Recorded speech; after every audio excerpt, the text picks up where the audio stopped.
some crime, right? So let's go ahead and get the music started. Get that crime music started. Hey, here we go. So right now we got a psychopath that lures a cop into his house of horrors. Let's do it. Why are you assaulting me? I'm being assaulted. Assault. This is just the beginning of a nightmare. What this psychopath does next will pull officers into his deadly game, one that will test every second of their survival.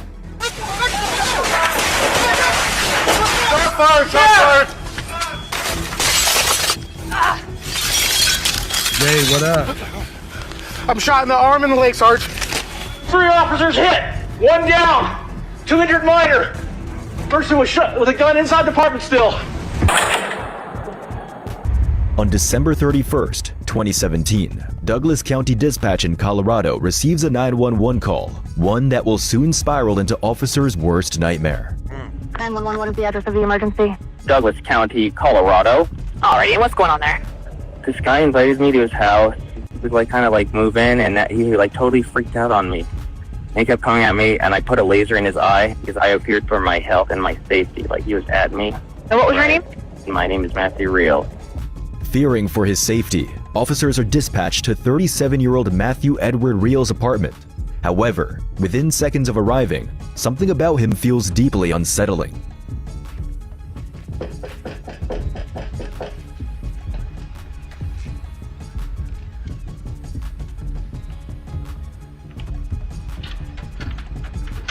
Okay, hello. Hey, how are you? Good. What's going on tonight? Yeah, well, my roommate freaked out on me and came at me. I even like put a laser in his face and like I said, Okay. you can go and call the police or go to the hospital. Stay where you're at right there, sir, for me. Why don't you come out here with this guy right here? So why did the police get called out here? I called him Then why are we out here tonight? What's going because on? he's going crazy. Okay. He came at me. So when I asked in my you- room, I'm trying to explain to you and you're not listening. Why aren't you listening? Go ahead and step down the stairs. Let's go. No, I want to Downstairs. Let's go. No, when I asked you what's going on tonight and you said nothing. nothing. I was doing nothing. That was the plan. No, I didn't ask what you were doing. I said, what is going you on said, tonight? what's going on? I thought nothing's going on. What's up? And why did the cops get called out here? Because I called them. Okay, so why did you call the cops? Willie Lynch in the Because he building. came at me. And So I believed that's him. I was what's worried going about on. his safety. Jason That's what's Brown going in the on. Yes, building. okay, you got me. All right, the ambulance. He needs an ambulance. I lasered him in the face, okay? From the very beginning, officers notice Matthew behaving abnormally, but it's nothing compared to what happens next. What's your driver's It's license? none of your business. Actually, it is because you Oh, called no, us I was out just here. in there. You just took me down the stairs. I'm gonna go back upstairs. Whoa. Why are you assaulting me? I'm being right assaulted. Assault. Soon after, This dude's Deputy a Taylor weirdo. Davis arrives at the scene. But as she tries to make sense of the scene, every word from Matthew only makes things more complicated. None of your business. Actually, it is my business. No, not at this point. He's across the line, I think. Well, This now is you're my- I want alleging, my domestic- now you're this alleging is my domestic domestic- disturbance, yes, so yes, I am. now I have to know how long you've lived here and how long Several it's been. months. Okay, there you go. Are you reading your script now, officer? Foot full of Put your hands on my neck again. Big night. Yeah, put your hands on my neck again. Put your hands on my neck again. If you keep yelling like that, I will take you to jail for disorderly conduct. You got It's already been explained quit, to you once. so quit You yelling, got okay? So, This is just a little bounce. Just be quiet for a This is second, domestic okay? relations. I understand that, okay? Noise outside. Outside I out opened the door. here, or out in the Yeah, apartment. yeah. So I went out. Okay. I looked around. I smelled the marijuana. So I sprayed the Glade around to clear it out. That's a good idea. Right? So it doesn't smell. I know those guys have died. Right? So I sprayed it around because I could smell somebody outside, though. Right? I smelled somebody outside. So I sprayed it around. And then I went back in, and that's when he came at me. Did he hit you? No. Okay. So he's just yelling at you? No. But he's touched me before. Okay. Okay, he's pushed me around. Okay. I'm fine. I'm worried about him. Like, I needs an ambulance. Like, I'm afraid I lased him in the face. Why was he, like, that really scared me. I'm like, please. He's okay, I'll talk to him. To better understand the situation, one of the officers heads upstairs to speak with his roommate. What's going on tonight? We had a noise complaint last night. I got like a notice from the police office. Okay. Roughly about 125, about 125. He started shouting out the door or something. I don't remember what. And I went to confront him. I said, What's he talking about? I don't know what is it. Okay. So, what's he upset about? I was asking him, what time is it? Okay. What time is it? Okay. And he freaked out. I came out like this, do you know what time it is? And he ducked into his room. I said, Matt, do you know what time it is? Because he wouldn't stop. And he was being really loud. Yeah. And that's when he started with Matt Thompson. Illogical things. Yes. Kind of like what he's doing right now. And what's your guys' relationship? Nothing. He used to work at Walmart. And I was looking for a roommate. Okay. Don't tell me you tried to call it domestic relationship. 100% what he tried calling it. No. I'll get a Bible and put my hand on it. No. So he's saying he shined a laser in your face, but it was a Maglite like flashlight. I'm assuming that. Okay. Because he was holding it like this and flipping it back and forth, so I don't know for sure. Okay.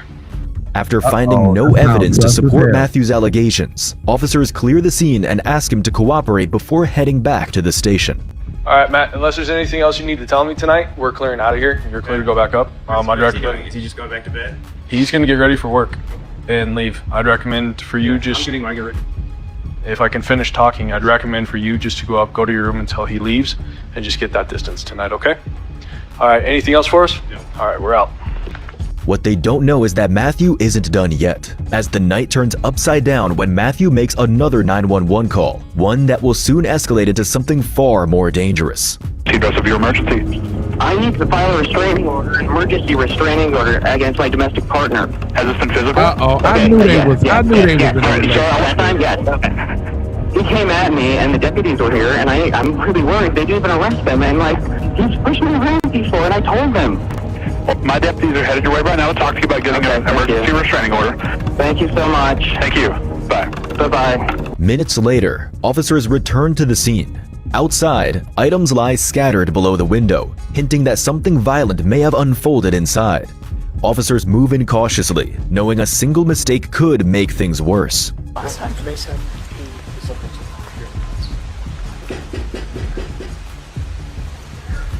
Hey Matt, it's Zach. We can talk out here. Yeah? Yes, we can talk out here. There you go. All right, let's stop. What's up? Are you okay? Yeah, well, I want to file a domestic restraining order against Matthew, my domestic partner. Okay. Okay. Well, why? Can you help me? Yeah, I can. Okay, let's do that. I just feel like you're really upset. I'm not Well, really I sure am, what's because going I was on. assaulted and you didn't help me. Who assaulted you? Matthew Thompson, tonight. He wouldn't leave me alone. He invited me in, and then I was like, please leave me alone. Well, he didn't assault you by Yes, I walking was towards assaulted. You can be assaulted without physical contact in a civil sense. You. Okay, well then it's a civil thing. It's not a Right, no, but that's why I want to file a domestic restraining order, right? That's why you're here now, right? Do you want me to give you a number you can call for the Douglas County Civil Division? I called him already, and I said I wanted to file a domestic restraining order immediately. Well, Did you not get that message? Just. Officers realize that Matthew Reel may be a danger to himself and others. His increasingly odd and erratic behavior only heightens their concern. Acting on that, they move in to arrest him, unaware that the situation is about to turn deadly.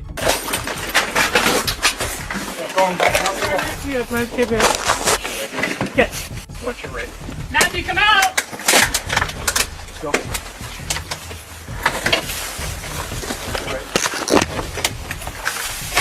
Matt, come out! Yep. Matt, come out of the room now!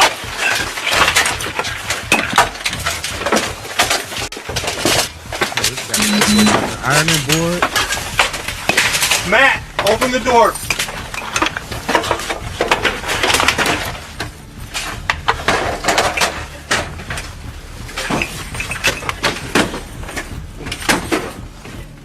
Open the door! Sheriff's office!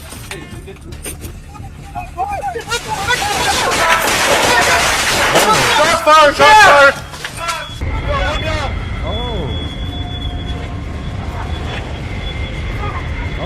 That wasn't right. 3 officers hit! 1 down! 2 injured minor! Person was shot with a gun inside the apartment still. Ooh. Alright, guys. That wasn't playing no game. Where's David? I'll see you, dude. She's inside with them. Within moments of entering the house, the scene turns violent. As officers pull back, two of their own are left behind, Deputy Zach and Taylor, severely wounded inside the apartment. Determined to help them, several officers rush back in. He's down! Hey, I'm going! Cover me! Shots fired! Cover me! Sheriff's office! Get him out! Yo, one down! Pepper, what up? Go ahead! However, a heavy barrage of gunfire forces them to retreat, leaving the officers helpless inside. With no choice, they first focus on Deputy Jeff Prive, who is also seriously injured. Where you at? In the chest. Where in the chest? Where in the chest? Right here. Alright, guys. If I had him. I'm shot in the chest. Where's my fist? I don't see it, dude. She's inside with them. Oh, no. I'm shot in the arm and the leg, Sarge. Open it. I need a flashlight over here. You're okay. You're okay. I don't see blood. I don't see blood. Oh, I see blood. You're right. You're gonna be okay. You're gonna be okay. Stay with me, Polly. Stay with me. Sarge, that's really good too. Hey. Put it. I need a tourniquet on my left arm. Are you hurt? Where's yours? It's right on my back right. Back door. Or right here. You're okay, Polly. You're gonna be okay. You're gonna be all right. I got full pressure. I am. Dude, that's right, Adam. There's fire coming. My left arm. Up high. Yeah. You okay? I know that escalated quickly, didn't it, Drizzy? You're okay, Polly. You're gonna be fine. You're doing just fine. Stay with me, Polly. You're all right. You're okay. Okay, Polly. We got you, man. I got you. Sarge, this is pretty loose. Are you able to tighten it? Shooting out the window. Get it out of here. Suddenly, Matthew fires from inside the house, forcing officers to scatter and to cover across the neighborhood. Meanwhile, spotting a brief opening, Deputy Taylor jumps out a back window.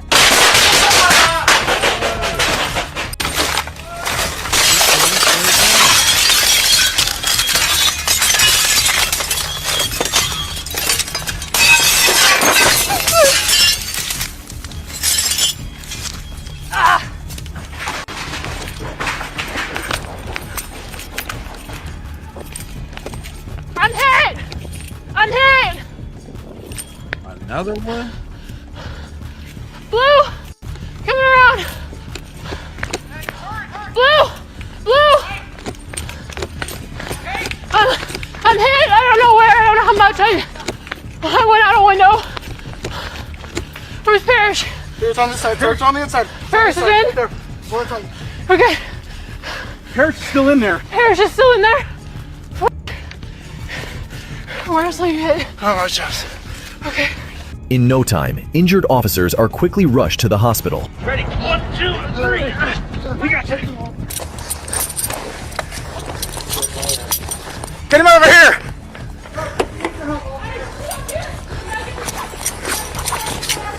Okay, what? Sorry, this is you. Wait, I need you to help carry my arms. Yeah, I have that arm. Hey, I need you to carry it. Fucking off. You can go. Right in front of us. Ready? 1, 2, 3. We got you. We got you. Backseat my truck. Backseat, let's go. Oh, stay there. Long cover. Yeah. I'm going in on the other side with them. Yeah. Okay, we got you. Ready?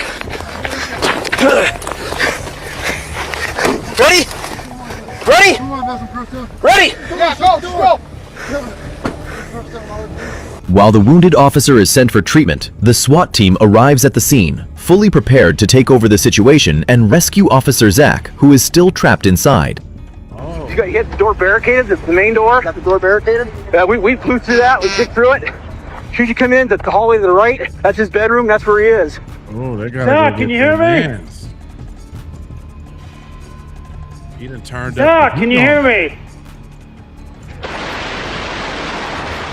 Let's go back.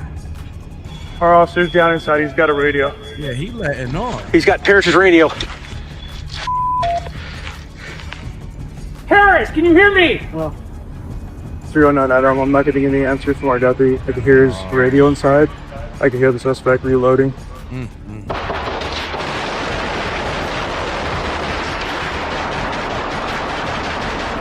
Using the security camera stationed outside to track officers' movements, Matthew fires again, forcing officers to take a different route.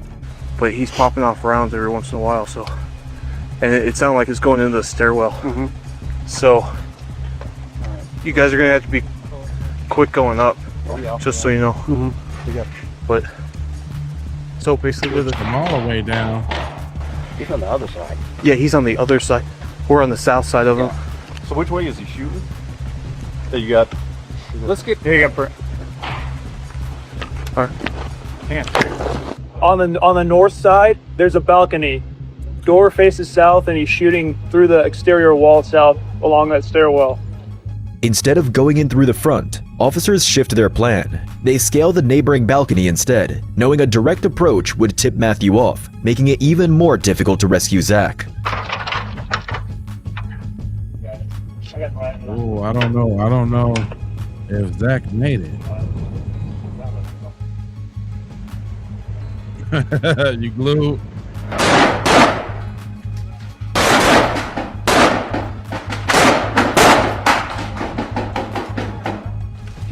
We pull you up.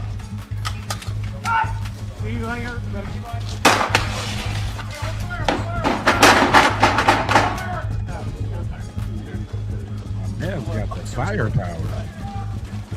For a moment, the shooting stops. Seizing the opportunity, officers slip through the entry and bring Zach out of the house. You go in the truck. Okay. We only need us three. Go. Get better. Go. Yeah, one of the officers was in the crib. With Deputy Zach fighting for his life, there is no time to waste. He is rushed to the hospital immediately. Not long after that, the SWAT team moves in, closing in on Matthew. But the situation is about to take a troubling turn.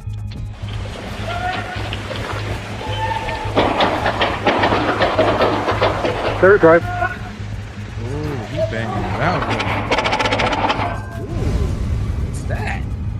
Unfortunately, Matthew is killed in the exchange of gunfire. As the operation ends, more disturbing details surface. It turns out Matthew had escaped from a mental health facility, and within days of his release, purchased a firearm. However, the tragedy doesn't end there. Hours later, Deputy Zach Parrish is pronounced dead from his injuries, bringing a grim end to the case. Damn. I'm gonna. All right, y'all. We gonna keep it rolling. We got killer wife tells cops 53, 431, 890. Different strokes. Let's do it. No! No! I can't leave without him! Blue, ma'am. Oh, God, please! Oh, God, please help me!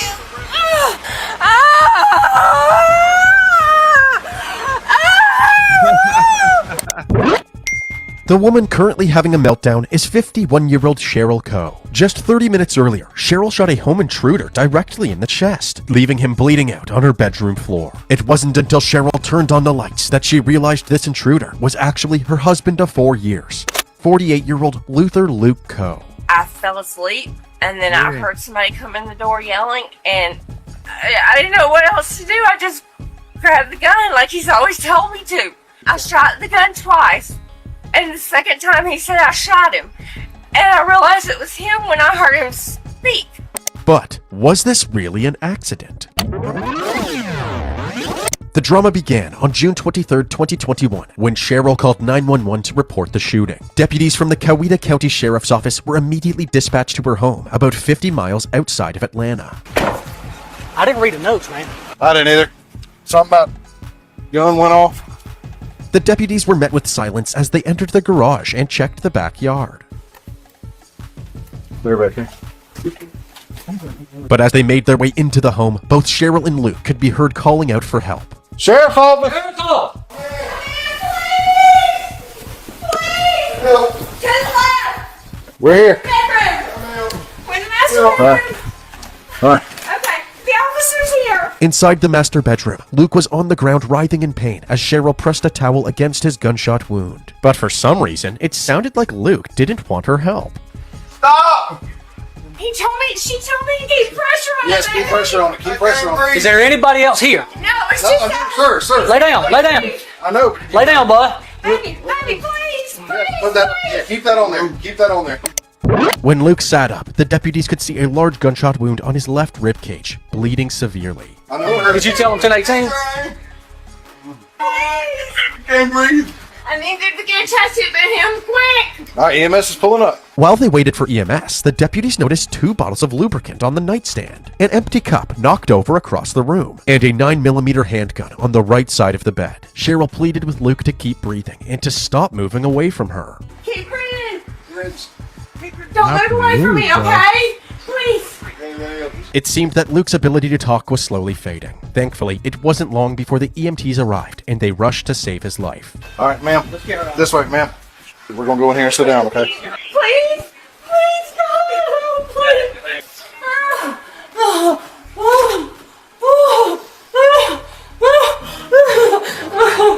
All right, ma'am, can you tell me what happened? Cheryl hesitated for 9 seconds before finally answering the deputy's question. He was out in the shop. He'd been in the shop since I got home. I had 5 Angry Orchards sitting out on the back porch by myself. I went to bed. I took my medicine before I went to bed. He came in yelling, and I grabbed the gun off from the nightstand and started shooting because I was scared. You were scared of him? No, I didn't know who it was. The deputy was immediately suspicious about Cheryl's story. If Luke came in from the shop and started yelling, why was he completely naked? She had about 5 or 6 beers sitting on the back porch. He was out in the shop. She had taken her medicine and laid down. He came in yelling about something, and she scared her, so she grabbed the gun and shot. But that doesn't explain why he's nude, and it doesn't explain anything. That makes no sense to me. The deputy couldn't help but wonder if this shooting was more than just an accident, and Cheryl was just putting on a big act. Oh my God! Oh God! Please, God help him! Hey, Dorothy. Ma'am, come over here. Let me take her on out. Yeah, let's go down by the trucks. Please help him. They're doing the best they can. What's going on? What's he? No clue, ma'am. God, please! Oh God, please help him! No! No!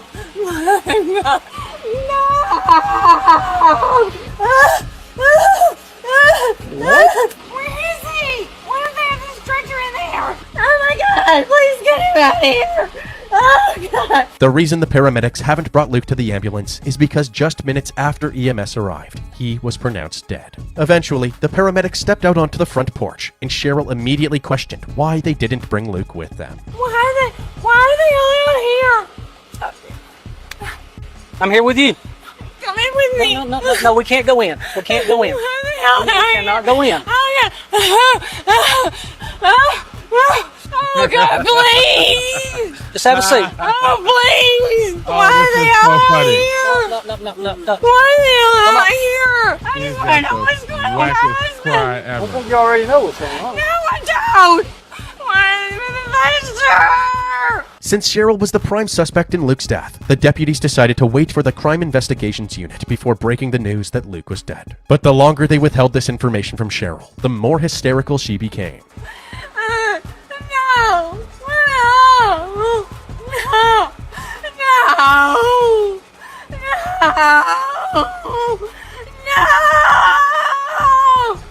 Well, if you don't sit down, we're going to have to set you in a car. No, Since what you're are not you listening, talking about, man? okay? We don't want to do that, so you need to chill out here, okay? After this stern warning from the deputy, Cheryl retreated back to the ground, got in the fetal position, and continued sobbing. No!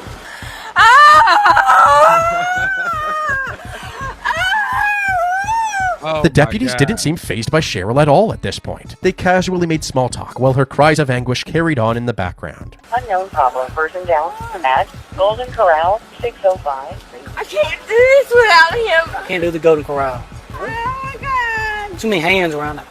Do you mind if I borrow her over to Summer's over? Yeah, I mean, you Okay. Okay. So how are you liking the 12-12? She pouring it on thick. The hours are great. The deputies left Cheryl on the ground for the next 20 minutes before the investigators assigned to the case arrived on the scene. They sat down on the front porch again so they could conduct a more thorough interview. My name's Gary, okay? I'm with the coroner's office, okay? This is Shauna. She's with the sheriff's office. Listen to me, hon. Tell me what happened this evening. Once again, Cheryl's long pause before answering this simple question raised some red flags. The investigators made it simple for her, telling her to slow down and give them a play-by-play of the last 24 hours. We were disagreeing about something yesterday Okay. that had occurred, Mhm. that has occurred before. Yeah. So was somebody else involved? Not particularly. So we hadn't talked. We didn't talk all day. And he sent me a text at 3 o'clock and told me he was ready to talk. Okay. And I told him I wasn't sure if I was. Yeah. And that I'd be home when I got home. Okay. I came home from work at about 5:30. Okay. I didn't see him. Alright. I didn't see him when I got home. Okay. I heard him and the music playing out there. I got an Angry Orchard and I sat on the back porch. I decided I needed to go to bed because I have to open tomorrow. Uh-huh. I went in and I took my medicine and then I got in the bed. I fell asleep and then I heard somebody come in the door yelling and I didn't know what else to do. I just grabbed the gun like he's always told me to. I shot the gun twice. And the second time he said I shot him. And I realized it was him when I heard him speak. To make things clear, Cheryl is saying that she was startled awake by a man yelling, and she thought he was an intruder. So, she grabbed the gun on her nightstand, ready to protect herself. This intruder then busted through the bedroom door, and Cheryl fired 2 shots. The intruder then yelled, "You shot me!" And only then did she realize that the intruder was actually Luke. But once again, this story didn't sit right with the investigators. If Cheryl realized it was Luke when she heard him scream, "You shot me," why didn't she realize it was him when he was yelling just moments earlier? The investigators also found it strange how vague Cheryl was being about her and Luke's disagreement. We were disagreeing about something yesterday that had occurred, that has occurred before. Yeah. So was somebody else involved? Uh-oh. Not particularly. So we hadn't talked. So they circled back to this subject, and Cheryl clearly particularly. seemed uncomfortable talking about it. Cheryl, no, these are just questions that I need to ask you, okay? What specifically were you all arguing about? Another female? Was he talking about divorce? Are you talking about divorce? Or did any of that stuff come up? No. Can these gentlemen step away? Yeah. Uh-oh. We live an alternative lifestyle. Uh-oh. Where we're with other couples, other individuals since I started menopause last summer and we finally got my hormones and everything straight. He suggested that we go into an open marriage. Cheryl went on to explain that before she and Luke met in 2016, they were both part of the swingers community. But for the first 6 months of their relationship, they decided to be exclusive. Once those 6 months were up, they decided to mingle with other couples. And they continued this lifestyle for the next 5 years. However, it became obvious that Cheryl wanted to participate in these minglings more often than Luke. So he suggested that they upgrade from being swingers to having an open marriage instead. This meant that they could now see other people individually as well. So the argument was over one of y'all want to do that and one of you not, or the people that you're with, or what?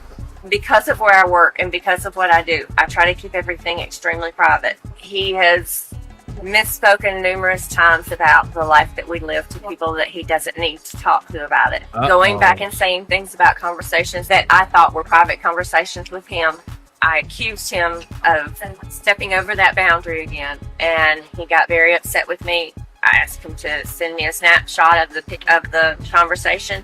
He wouldn't do it. I should have to trust him. Cheryl said that Luke's inability to keep their private conversations private was a recurring problem. It was clear that this experiment was putting a lot of stress on their relationship. So, on Monday, June 21st, 2 days before the shooting, Luke and Cheryl decided to pull the plug on the open marriage and return to just being swingers. Monday, we got into an argument about it, and I said, let's just don't do this anymore.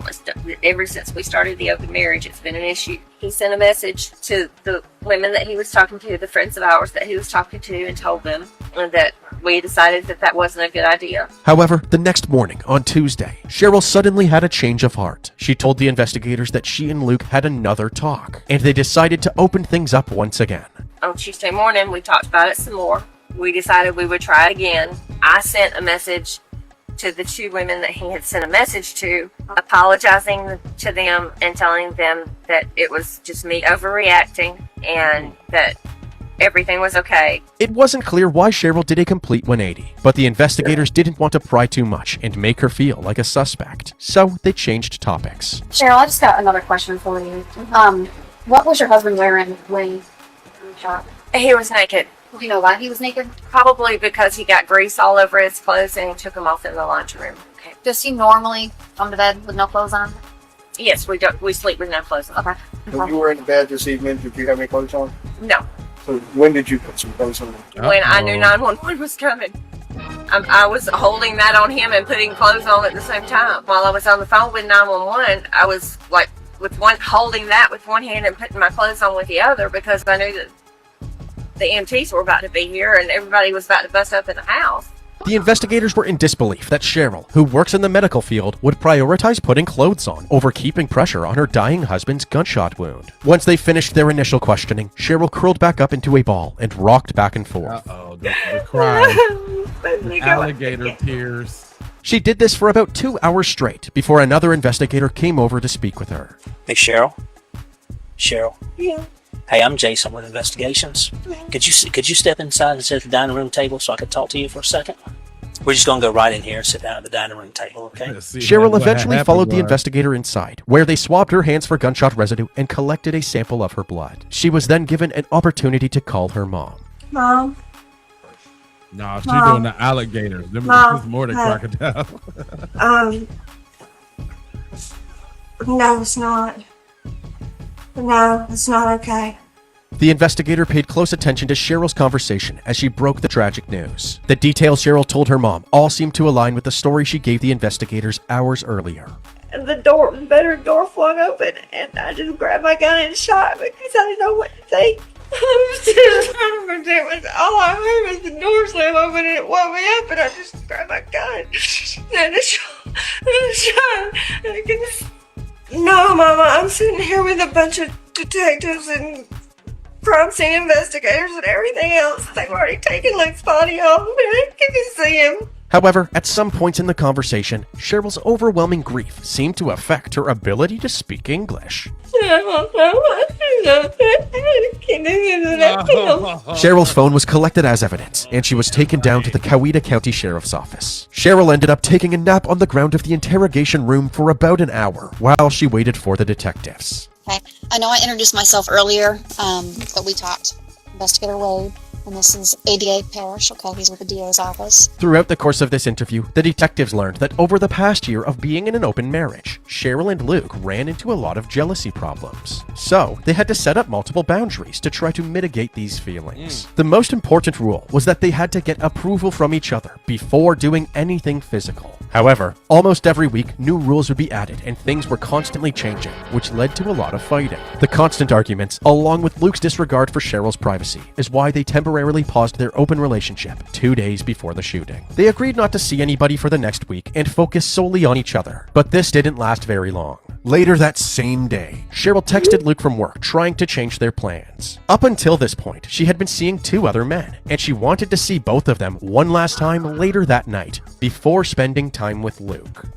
I suggested that we spend some time together Monday night, and he said that kind of made his stomach turn. Or me talking about meeting up with somebody else and then us spending time together. Luke was so upset by this that he started giving Cheryl the silent treatment. Even when they both got home from work and Cheryl asked if they could talk, he said that he had plans and suddenly left without telling her where he was going. He was gone all night, so Cheryl assumed that he was breaking their rules and seeing one of his partners without her permission. The next morning, he texted her saying that he was just at his buddy's house and was now ready to talk. But rather than agreeing right away, Cheryl decided to give him a taste of his own medicine, saying that she had plans after work. He asked me what I was doing, and I said it has nothing to do with.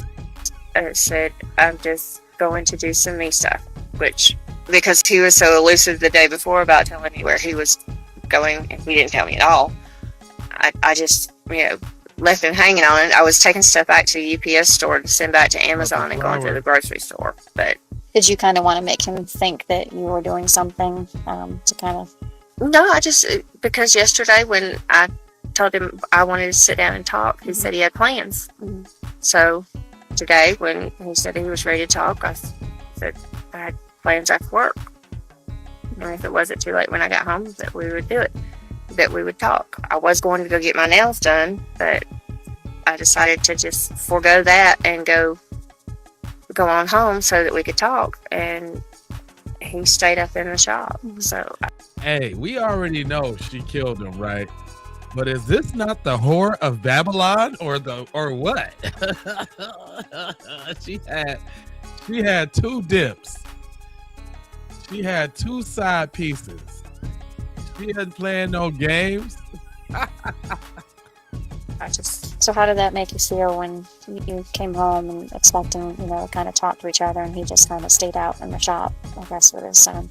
well, I guess we'll get to it eventually. This petty back and forth clearly created some tension leading up to the shooting, making it much harder to believe that this was an accident. So, the detectives began scrutinizing Cheryl's story, suggesting that it didn't make any sense. This is when Cheryl's story began to change. I heard thunderous footsteps and then the bedroom door slam open. So you're saying that he didn't make a sound, didn't say anything, the door just swung open? That's all I mean, at that point I reached for the gun. And then you said you fired 2 shots? I'm obviously not a good aim because I fired once and it hit the ceiling or somewhere. I couldn't even see where it even hit. And I fired the second shot to what I thought was the right.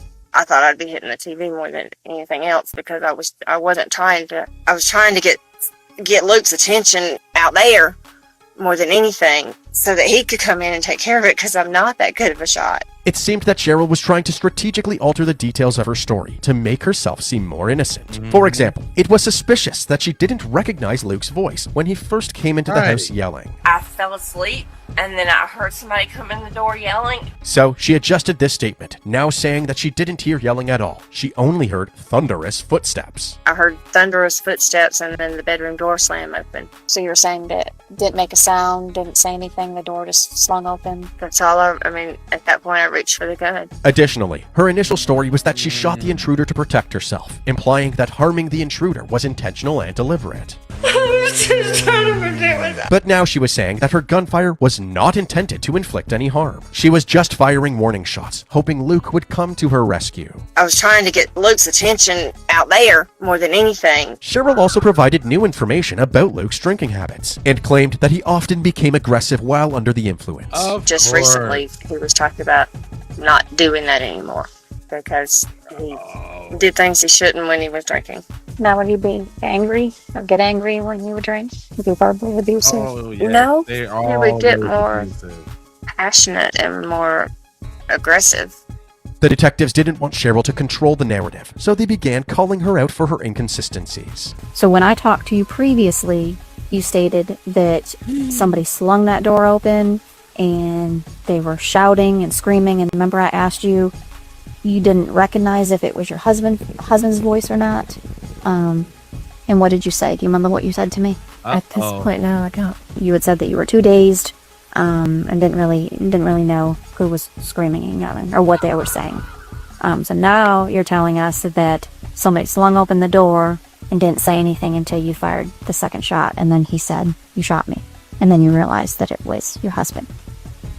What I'm trying to understand is you got that beautiful home with all those windows and it's still light outside. Even if you had blackout curtains in your bedroom, the light from all of those windows would shine crazy, through no your lawyer. bedroom window. So then that coupled with the television being there, a person would recognize that their husband of 4 years and the partner of 6. I'm having trouble making sense of how you say you couldn't recognize even the silhouette of your husband when all this light is shining through, who is speaking to you, yelling at you. So help me understand that. I mean, I really, honestly, I wasn't thinking it through. They also questioned Cheryl's timeline of events. Cheryl said that she was in bed by 7:15 p.m., but her 911 call came in at 7:26 p.m. This means that in those 11 minutes, Cheryl fell asleep, got woken up by some loud noise, shot her husband, and dialed 911. The detectives found this hard to believe. 7:15 to 7:26. That's 11 minutes for someone to fall asleep so hardly that they don't know what's going on, or the doors swung open, and the first thing that you do is reach for your gun and fire off 2 rounds. So I had had too much to drink. Okay. It's also important to note that in addition to the 5 ciders Cheryl drank, she also took prescribed medication, which helped her sleep. I'd had too much to drink. I'd added my clone with it, and I didn't know what I was hearing. I heard the door slam open, and I couldn't. I was asleep. I couldn't focus on anything. Listen, if you all got into an argument or there was something that happened prior to you shooting, let us know. Tell me now so that we can help you. Cheryl sat there with a blank stare, the gears turning in her head. At this moment, she realized that the detectives weren't buying any of her It's lies. over for So you. she told the detectives a completely new story, saying that Luke had attacked her. He came in and he slammed the door open, and he was yelling at me. Okay, who, when you say who's who? Like, throwing things and grabbed the whole me and told me if I wasn't going to talk to him that I had to go sleep in the other room, and he was pulling me out of the bed, and I grabbed the gun from the side of the bed and I fired it at the ceiling. Okay, was that kind of a warning shot or? No, that was,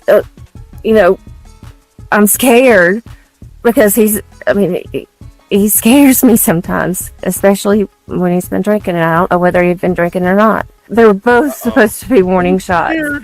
One was at the ceiling and one was at the wall on the other side. I wasn't trying to hit him. Right, so when you fired the first shot that went over his head, was he trying to leave the room, or what was he doing at that point in time when you had fired that shot? He was going after something, and I don't know what he was going after. Did he say anything to you? He was mad, and he was screaming and yelling at me and telling me to get my ass out of that bed and go sleep in the other bed if I wasn't going to talk to it, if I wasn't going to get up and talk. At that point, I wasn't where I could get up and talk. I'd gotten past that point. I just wanted to be left alone, and he wasn't having it, and he was dragging me out of the bed. Cheryl went on to explain Luke's movements during the attack. She said that he flung the door open and began aggressively ripping her from the bed, so she shot at the ceiling to scare him away. This strategy worked, and he left the room for just a moment. Just as Cheryl got out of bed, Luke came storming back into the room. Before he got too close, she fired a second warning shot, this time aiming for the wall behind the TV. But this bullet somehow struck him. Once again, the detectives thought this story made no sense.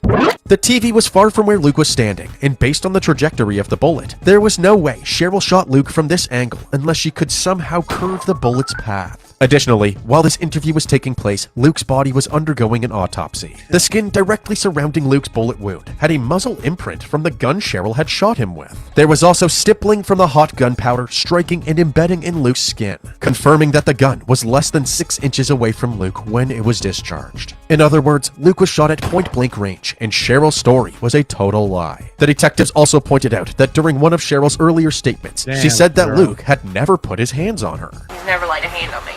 This statement blatantly contradicted her current story, so they asked if she was lying. Cheryl clarified that Luke had put his hands on her in the past, but not out of anger. He would only hit her when he got a little too excited in the bedroom. I've gotten used to it. It's not a big deal anymore, but he likes to slap real hard. I would only let him do it every now and then, I got used to it. So what was different about tonight? He just seemed more angry tonight. There was no that aggression happens when we're hanging out and we're playing in the pool and drinking, and that's when that type of I don't want to say good aggression, but the good side of it comes out. But this was not. There was no playfulness. There was no kissing. There was nothing before he came barreling in there except me trying to go to sleep, and he wasn't having it. Yeah. Yeah, I bet. I was just trying to hit the wall behind the TV so that it would scare him off or make him leave. Mm-hmm. He's my best friend. He's all I have up here. I can't do this without him. I never meant to do that. Ever meant to do that. The interview was eventually wrapped up, and Cheryl was immediately arrested and charged with first-degree murder and aggravated assault. A woman is in the Coweta County Jail tonight, charged with her husband's murder. 911 got the call around 7:30 last night. Cheryl Coe reported to the dispatcher that she had accidentally shot her husband. They say the deputies rendered aid to Luke Coe, but he died there on the scene. Investigators with the Coweta County Sheriff's Office then arrived. They say they started checking into Cheryl Coe's story, and it just didn't add up. In the weeks following this arrest, the investigators continued to find evidence to strengthen their case against Cheryl. While reviewing Cheryl's 911 call, they learned that she had told the dispatcher that the gun went off by itself. Yet another example of Cheryl's story changing. In an interview with Luke's son, Levi, he said that he had recently learned some details about his parents' open marriage. According to Levi, in the days leading up to his father's death, Luke wanted to go on a date with a girl, but Cheryl asked him not to. However, Luke disregarded Cheryl's request and planned the date anyway. Additionally, when the detectives looked through Cheryl's cell phone, they discovered that just 40 minutes before the shooting, she was texting one of her other male partners about hooking up the next day. The police department also received an anonymous letter stating that on the night of the shooting, Cheryl mentioned to somebody that she was arguing with Luke because he wanted to get a divorce. Cheryl's trial began on February 24th, 2025. During the trial, she took the stand herself and told a completely different story than she had previously told the investigators. Unfortunately, by the end of jury deliberations, they were deadlocked, so the judge declared a mistrial. Her second trial began on August 11th, 2025. Cheryl took the stand once again and told yet another version of events. Under cross-examination, Cheryl admitted to lying to the police, to lying to the jury during her direct examination, and to lying under oath during her first trial. This time around, the jury saw through Cheryl's repeated lies and found her guilty on all charges. Cheryl Coe was ultimately sentenced to life in prison without parole. She currently resides at the McRae Women's Facility in Georgia, where she will spend the rest of her natural life behind bars. Damn, Cheryl, you threw it all away, Cheryl. You threw it all away over some that outside keep them hoes sick. Like, I don't like it like that. She went out for the slow motion. Somebody was caving her back in. All right, y'all. I got another one, man. I'm talking about this one. It's so gruesome, twosome. We talking about a babysitter has no idea police are about to arrest her for murder. This is a very important conversation we're about to have. Tell me about taking care of him today. Why is he dead? This is the worst babysitter you've ever seen, Marissa Teetsort. At this very moment, Marissa has no idea that officers are about to arrest her for the murder of young Benson Zhang, one she thinks is a complete joke. We were hoping that you could shed some light on that, and I need you to tell me what happened. And I don't know what happened. Only hours ago, these cameras captured Marissa as the last person ever in contact with Benson, bringing him to his mother, believing she had gotten away with a horrific crime, with everyone unaware that Benson was already gone. Now, as Marissa is arrested, cops will realize that he may never have been her only victim. I don't know, maybe I put him down too hard, but I didn't kill him. But obviously, I only did it once.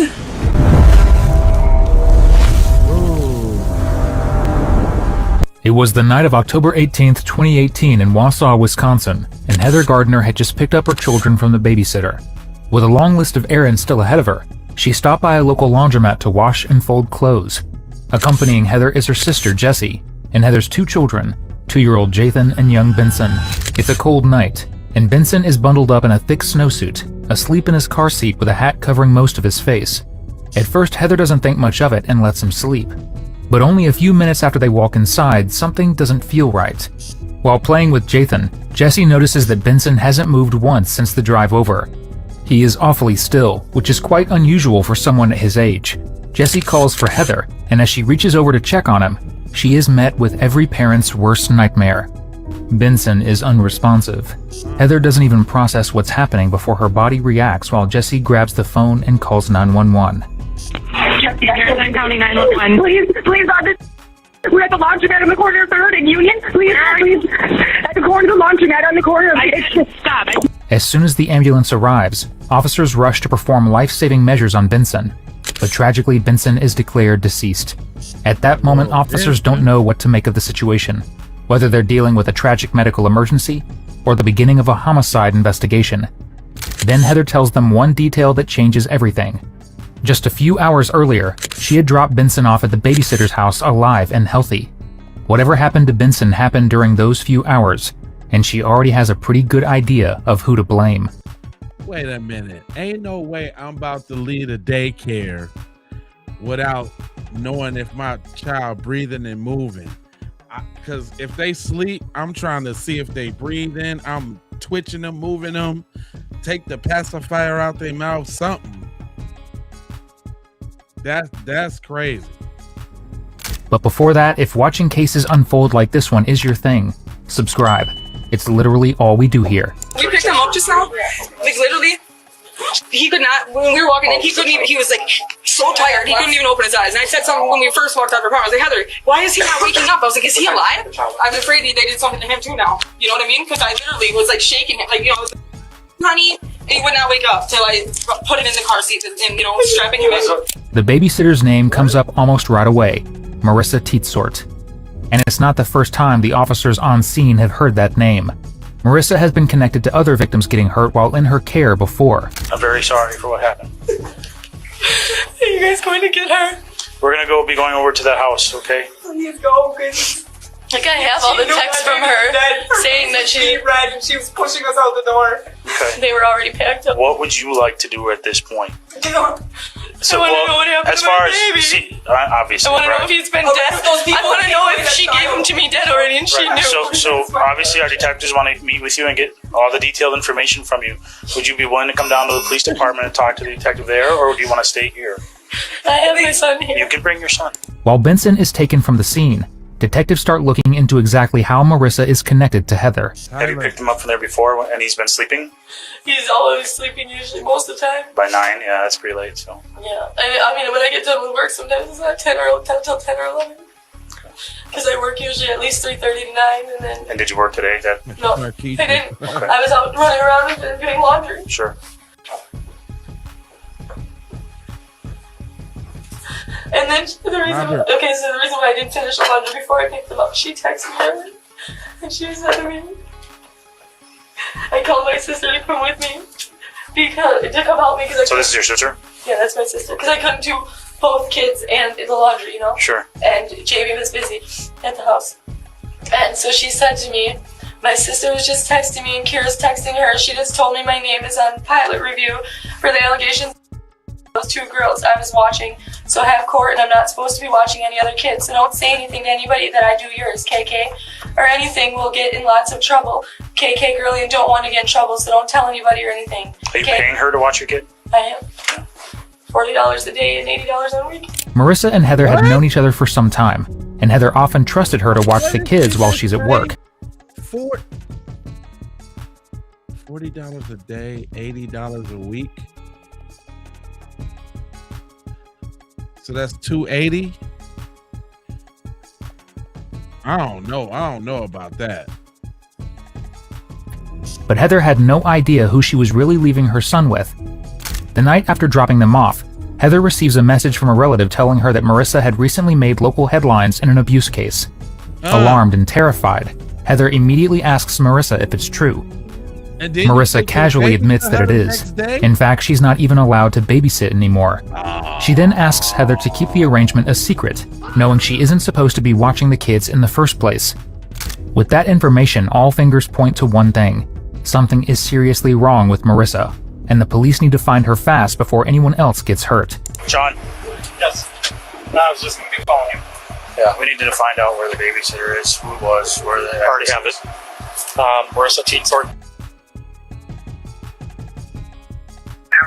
Been for a while. Yeah. So, she said she picked up She said they picked her up 20 minutes ago? Yep, picked her up 20 minutes ago, and she's like, they watch the baby all the time. Man, wait a minute. Did this broad say she asked her if she was in another abuse case, and she casually said yeah, and she took her ignorant ass over there with her baby? I understand gotta go to work and all, but work just gonna have to understand, because I gotta find some new plans. I'm not finna give you a chance with my babies. I ain't finna see if you redeemed yourself with my children. The hell? I'm just saying, is it just me? She always has the kids ready. So, and they said it was kind of weird because it's almost like they were trying to rush him out the door. So, I don't know if they knew. I bet you they hightailed it out of there. Yep. So we need to get someone over there. And that someone is none other than Detective Holtz. She's actually dealt with Marissa before, so she already has a sense of what kind of pattern she might be looking at. So, how long have you known Marissa? Forever. Since way back when I lived in Antioch. I mean, I just started talking to her again recently. Okay. Because, I mean, I hadn't talked to her in so long. Her sister Brittany worked with me at Olive Garden, and she used to come in with her little baby, because she has a little baby too. And then she was like, well, I can babysit for you and everything, and if you ever need a babysitter, because usually Jamie's mom watches the kids for him. That's weird. Girl, I don't even know you. You came through at a job with my girl, cousin, friend, sister. What? Hey, hey, I wonder, do the mom get any charges in this? Because this ain't even, if this the mom talking to y'all, by the way, and she's just ruining it for me. And so Marissa was just watching every once in a while when Jamie's mom was busy. And then it started being more often because his mom works during the summer and stuff. And she's been, and now his mom's been gone in Cali. And she's had like every day at work except for I called in Monday and Tuesday this week because Blitzen was sick. Okay. So she usually takes care of him every day that you work? Yeah, when Jamie's mom does. She's been his mom's big. So not a super regular schedule, just when Jamie's mom is unavailable? Yeah, pretty much just whenever Jamie's mom tells me she's busy, I call her that day and I'm like, hey, can you watch the kids? And see, look, listen, I don't want to victim blame because I know it has to be tough for a mother to lose their kid. I'm not trying to beat up on her. But I'm just saying, at some point, though, you got to take the signs, boo. You don't know this girl. This ain't a family friend. This ain't somebody you grew up with since knee high to a tree high. This ain't family. It's strange that they offered to watch your kids out the blue. I'd be looking at you funny. Like, what you mean watch my kids? Huh? Like, nah, I'm cool. I'll figure something else out. And then fine, cool. Everything was good all up until today, right? Until the day you asked her, was she involved in another case for abuse, and she casually said, yeah. That's, I mean, come on now. At what point don't we hold people accountable at that point? Right?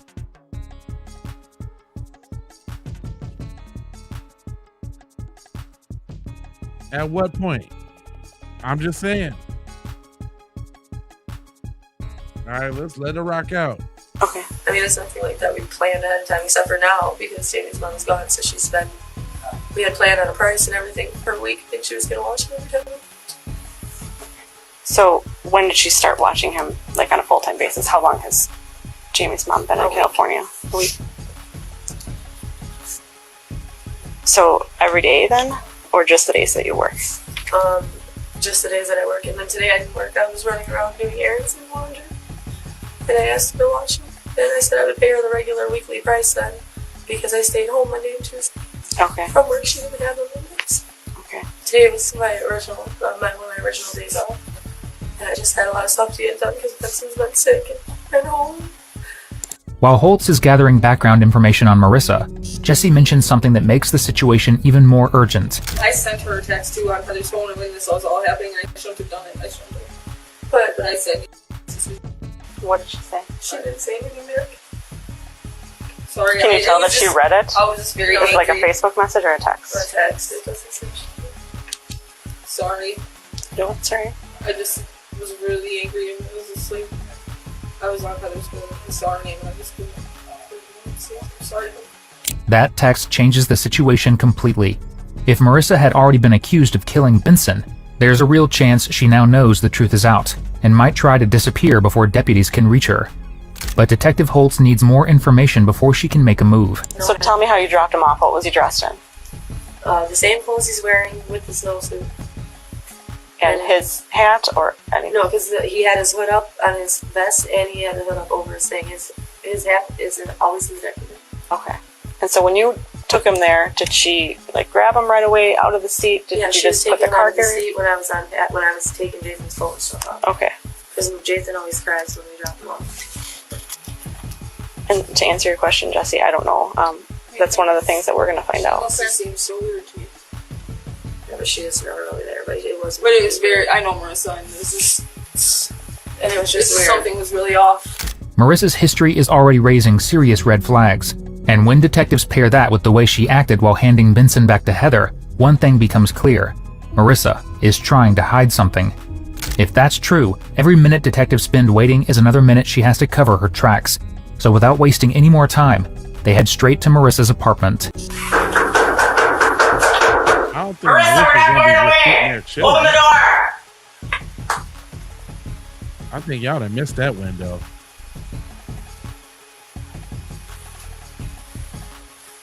If she's still sitting there chilling after she killed Just the as baby. detectives expected, no one comes to the door, so they eventually decide to force their way in.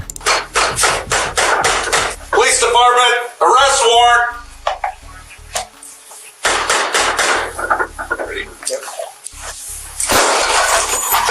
Uh-oh.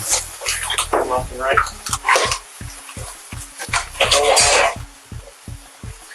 Get all.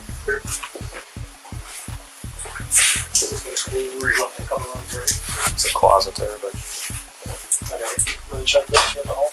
Yep, I got the hole.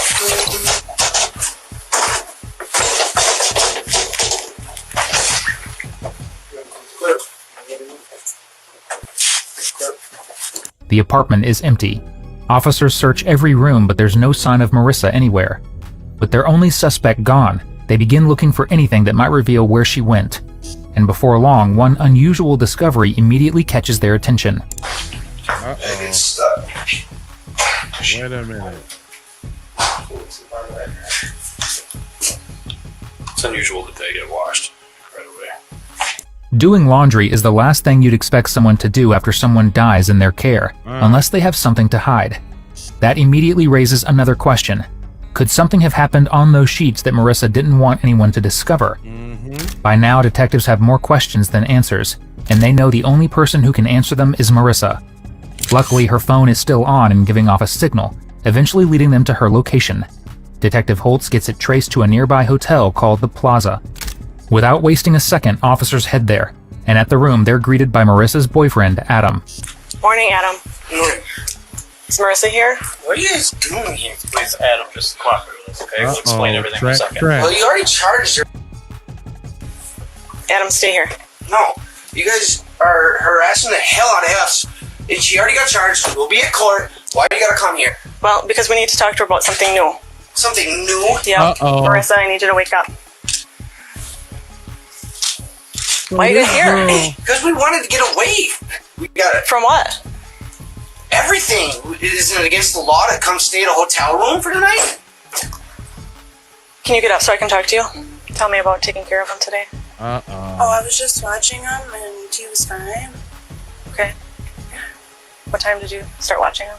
I think it was like almost 4. Okay. At this point, Marissa doesn't even know why detectives are at her hotel room. They haven't accused her of anything, and they haven't told her what happened to Benson. Yet the moment Detective Holtz asks about Benson, Marissa's first words are, "He was fine." For detectives, it's the first indication that Marissa already knows exactly why they're there. So he was sleeping. What? The whole time. The whole time you babysat him? Well, no, I mean, like, after he got there, he was up for, like, a couple hours, and then I fed him, and then I put him in the pack and play, and then I had this little camera, like the video monitor, and then, like, I had to check on him because I have that now, so, like... And he was in your back bedroom, or? In our bedroom. In your bedroom? In a pack and play? Okay. Until when? Until Adam got there, because we went outside when they first got there.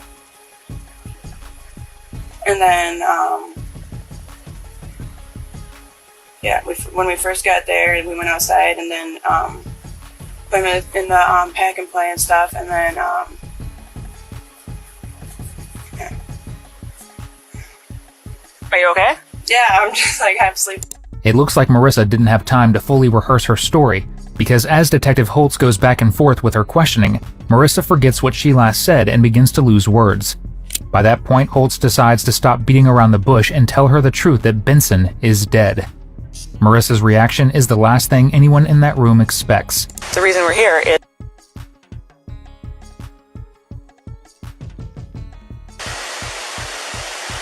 Why is he dead?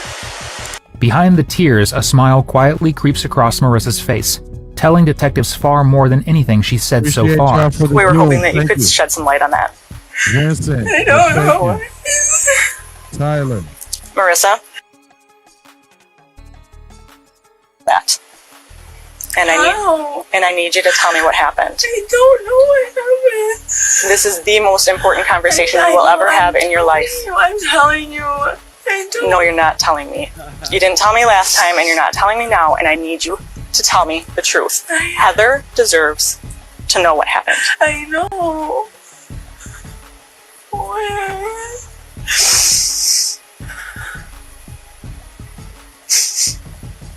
I'm telling you the truth. No, you're not. I am.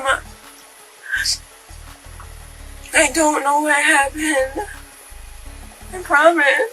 I understand that things get frustrating, especially with you being pregnant and having a child of your own. They were frustrating. I promise you that. Why are you here? Huh? Because I got a little money from a car accident, and I wanted to go swimming and stuff, but by the time she picked the kids up, then I wanted to go in the hot tub, but I don't think I can when I was pregnant. So. What's the real reason you're here? No, that is the real reason. I'm serious. Nobody who lives in this town checks into a hotel at 9:50 p.m. after their apartment. I don't know. I didn't know he died. And that's also a lie because she texted you and told you that he died. My phone's off. No, it's not. Yes, it is. No, it's not. I'll show you my phone. I'm serious. How do you think we found you? I'm serious. Now cut the crap, Marissa. This is the third time we've had a discussion with you about a care, and now one is. I didn't do nothing to him. Then who did? No one. He was fine. Did Adam do something to him? No, no one did anything to him. He was fine. He was fine. Don't just. We're not. I'm sure you didn't mean to, Marissa. Sometimes it's not what you do, Marissa. It's sometimes what you don't do. And maybe there was something you just didn't do tonight. And left him alone for too long. You're excited? Was it an accident? I see. Did you leave him alone? I left him in the pack and play after we got back in from outside. Was he okay? He didn't make any noise. I have that video monitor thing. I didn't promise you anything. I will never. So how long was it that you didn't check on him? So start over. It was like after when like before Adam got there, he checked on him. Did you know that? Oh, baby. But I didn't kill him. I know. Oh my god. How did you know? Huh? How did you know? Just because it was been that. What? Well, he does sleep that long, and like, but How she I don't know. snapped back and felt forth cold. like that? I was scared. My sure. boyfriend wasn't there and everything, so oh my god. I'm sure it's scary.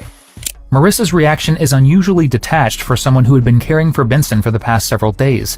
But the biggest question detectives can't get past is this. If Benson was already, why didn't she call 911? Why spend hours carrying him around instead of trying to get him help? As detectives dig deeper into Marissa's past, things only become more concerning. She's the mother of 5 children, but 4 of them had already been removed from her custody following previous investigations. At this point, Marissa has very little room for error. One wrong answer could tie her to Benson's death, and the investigation could take a turn she won't be able to come back from. Went to McDonald's. No, I brought him with. Did you put clothes on him? Did you put a I snowsuit put on? a snowsuit and hat on. And Adam didn't notice that you. He probably just thought he was sleeping. Okay. And then everything after that is the truth about you going to McDonald's and coming right back. Okay. Did you go through the drive-through or No, did we you go went inside? in. We went in. And we had it was like 15 minutes we were there. We had to wait for fries.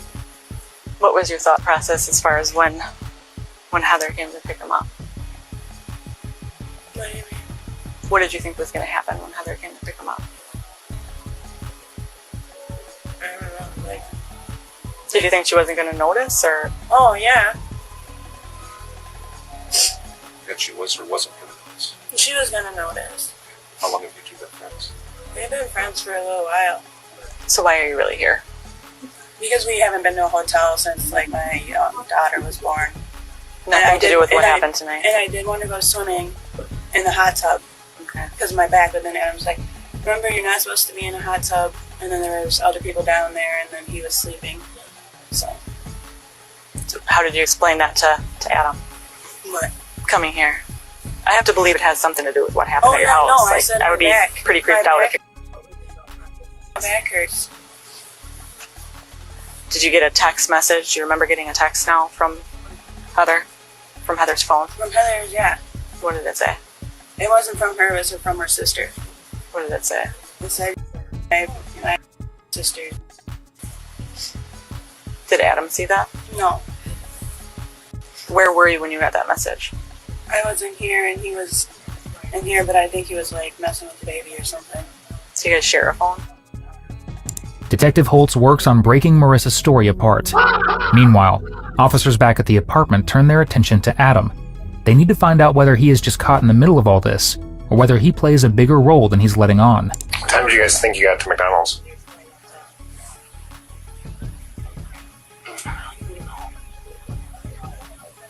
I think Adam has something to do with it, y'all. 8:30, so we're not Saturday. And so the entire time, I mean, that's why I'm confused, because I mean, Who picked him up out of the back and played and put him into the car? I picked him up and put him in there. It's absolutely normal to me. I guess what's happening tonight? This morning. He probably knows more than I do. I mean, apparently, the nurse was watching her. I don't know exactly when, but he knows about as much as I do. Did you have any concerns because you went hunting or what you? Yeah, I was hunting, standing behind her 100%. You know, I feel like a goddamn idiot because I don't know who to believe. She's home alone. I mean, we're not together very often. Did you ever have any safety concerns with your own child? Not at all, and that's why I don't understand this. I was telling these guys, every time this stuff happens, I'm never around until I got home. Yeah, right. You're never Kids up. around. Went to McDonald's. Y'all see how quick he threw her right smooth on under the bus? We're never around. We're never together. Trust me, if that's your girl, you know how she get down, cause y'all done got down together. When you're back home. I'm not exactly sure on times, but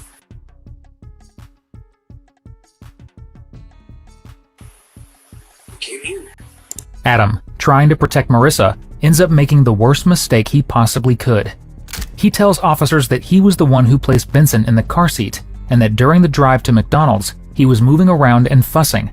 The problem is, Marissa has already told Detective Holtz that Benson had died long before that. That contradiction immediately puts Adam's story in doubt. The surveillance footage from McDonald's only makes things worse. It shows Marissa and Adam entering the restaurant with Jathan, Benson, and their own son. Throughout their visit, Marissa keeps Benson bundled up with a hat covering much of his face, carrying him around as if he were simply asleep. By this point, detectives believe Benson had already died, and that Marissa was pretending otherwise to avoid raising suspicion. By now, detectives have more than enough probable cause to arrest Marissa. But before taking her to the station, Detective Holt still needs one critical answer. How did Benson die so suddenly without anyone realizing it? To piece together Benson's final hours, detectives make one last stop at Marissa's apartment. What they learn there reveals a side of Marissa that few people could have imagined. What I want you to do is just like walk through exactly how you put him down. So even like coming in from this direction. And if you could mimic as closely as possible to how you held him. Okay. So does he fall asleep out in the living room, or do you just lay him down when he's awake? No, he wasn't sleeping when they got here. No. Okay. I don't think so. So did you put him in the pack and play before you went outside? No, we went out. I was holding him, fed him in a bottle. We went outside because it was nice out. And you put him in a carrier. A front carrier. Was he face facing you or face facing away? He was facing this way. Okay. Fine, awake. Thanks No for the problems. jewels. Okay.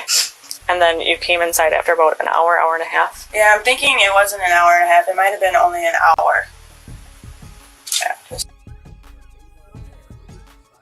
But you want to put him down because you think it's time for him to take a nap, or you want to try. Crazy. Okay. Yeah, so then I just put him in here, and then I turned the camera on, and yeah. Okay, so, all right. So I wrapped the blankets up. So is the blanket already wrapped, or do you do that when you get in here? I think it was already wrapped.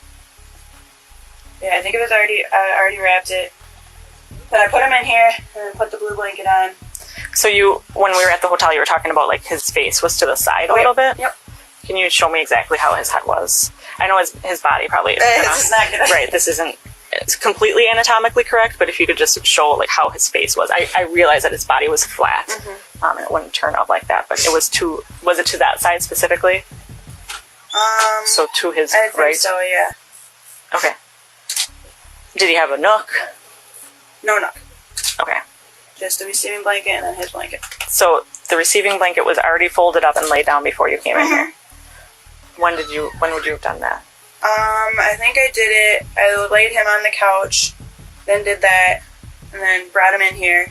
And then because we haven't plastic, the window was really cold, so then I just put the blue blanket over him. Okay. So you laid him on the couch first, and then brought him in here. Did you fold the receiving blanket out in the living room then? No, I bring brought it in everything? here. Yeah, I brought it in here, and then I folded it. And then you went back and got him and brought him. Okay. And then you just put the blanket over him, no tucking.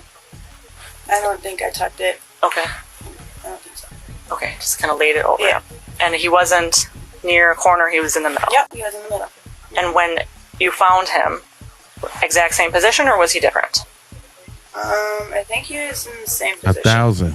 Okay, I need you to really try hard to remember because this is important. I know. Could he have been in a different position? But was he still in the middle? Had he Yeah, creeped no, over? he was in the middle. I think he was in the same position. Was his face still out to the side, or was it different? That I don't remember. I think you just left him alone too long. Was there a time when you were out of the apartment? You were always here, but you just never checked on him for approximately 3 hours. Straight to jail. And the reason for that again? Because I had the video monitor. Tyler, good looking. Were you watching it the entire time, or? No, but if like there's any noise, you can hear it. So what do you think happened? Probably or something. I don't know. Marissa remains ice cold throughout the investigation, smiling, as if she knows she will eventually get away with this. Soon the detectives realize they're hitting their heads against the wall, so they take her down to the police station. But one question still hangs over the entire case. How did Benson die? That answer would eventually come from an autopsy. And once the results are in, detectives find themselves sitting across from Marissa once again, this time with evidence she can't explain away. So, before we get into anything specific, is there anything that you, having had time to think about what happened, and I know it was all kinds of whirlwind the other night, having time to think about it, did you remember anything, have anything to change about what? Not really. Everything that we talked about was accurate. I know we went over it at the hotel and then we kind of went back to your out. So you're saying in that packing plate, the littler one or the newer one? The newer one, yeah. Okay. And then check on them about 3 hours later. Okay. Well, as we discussed, I did go down for an autopsy yesterday. And I can say without a doubt that what you're telling me is not true. And that's why we're here to talk to you. So, Heather deserves to know the truth about what happened. And I want you to tell me the truth. It's important for you, it's important for Heather, and it's important for your future, quite frankly. Because it's a serious matter. About as serious as it gets. I'd like to give you an opportunity to explain yourself. I promise I did not do anything to him. And when did he hit his head? He didn't hit him. He hit his head. I don't know how he would have hit him. Uh-oh. Who could have hit him? Here goes the crap. I don't know. Could he have fallen? I'm asking you. No, that was irrelevant. And I want your truth. The truth. Eventually, reality starts catching up to Marissa. She realizes the autopsy has given detectives answers they didn't have before, and that talking her way out of this is no longer an option. Bit by bit, she begins to open up. I don't know. Maybe I put him down too hard. But Maybe I put him down too hard. Oh my As a mother, you're just cold-hearted. Yeah, evil. Evil is the word that I would say. If you're going to allow us to walk out of here without knowing what really happened. I'm not. I Look could to you never. to take care of him. Yeah. How disgusting is that? And you can't even sit here and tell me the truth about what you've done. I am. I didn't beat him You're for anything. ashamed of yourself, of course. But you know how you can make that right? Is by explaining it. Saying, I had a lapse in judgment. I lost my shit for a little bit, for a moment in time, and I made a mistake. That I can understand. But what I can't understand is you sitting here lying to me. Repeatedly. I'm not. Yes, you are. You absolutely are. I saw a mat from you facing in a pack. Absolutely. Did you go back and check on them after leaving the room? And on his back. Did you say you put him on his stomach? Yeah. When did you do that? After? You said you didn't go back inside. You just let him be. Well, after I did that to him, then I put him on his belly. Here comes the self-preserving Marissa again, and not the caring person. Oh, I promise you. Marissa finally starts revealing what happened. But by now, Detective Holtz can see right through her. Tell me exactly what you did, and if it matches up with the injuries that I saw, then I know that we've got a caring person here who is sorry for what she did. I am. I'm frustrated. Sorry. Sweet. Thank you. You're welcome. I'm frustrated. Marissa Teetsort was originally charged with intentional murder. To avoid a life sentence, her lawyer took a plea deal for reckless murder and abuse, arguing she deserved a lighter punishment because of her mental health problems and past trauma. However, the judge rejected calls for leniency and sentenced her to 43 years in prison, plus 23 years of supervision after her release. Our thoughts are with Heather and everyone who loved Benson. We can only hope they have found some measure of peace after such a heartbreaking loss. That was a tough one, y'all. I'm gonna just go ahead and tell you. That was a tough one. Y'all rocking with me so far? I see a whole bunch of people in the chat. Make sure y'all hit that like button and subscribe, because we do this crime thing on a late night basis. Is y'all ready for another story? Oh yeah, I got one for you. Hold on now. It says, evil husband leads cops into his murder shed. Oh, this is a murder scene. Decapitation. It's an ugly spot. Blake said her head is somewhere else in the tub. Okay. Inside this quiet Texas property, deputies have just discovered the shed where 21-year-old Jared Dykus allegedly murdered his wife, while the suspected killer remains only yards away among his own family. He called an ambulance on himself the other night. Okay. And said he was unfit, but I don't believe that he was. I think something's wrong. Look, I didn't do it. You can't even keep it straight, anybody. On January 11th, 2023, officers in Waller County, Texas responded to an emergency at a family property. The first signs of trouble gave them little sense of how serious the call would become, and the people gathered outside offered no simple explanation. But once deputies reached the small cabin behind the main house, they realized this was no longer an ordinary welfare check. She was just brutally decapitated. She's got wounds to her back. Her head's in the bathtub. I mean, it's a... So redhead? No, she's dark Hispanic. No. The one you got detained, the redheaded boy? Yeah. Sergeant. I got as far as the doorway. I didn't. Yeah, don't go in. This is a murder scene. Decapitation. It's an ugly spot. Dion's got the suspect detained in his back seat. All right, thank you, sir. Goodbye. All right. So where's the body? In there? Yeah, if you step up on the third ladder, up there, you can peek your head and you see. I'm the only person in there. Up here? Yeah.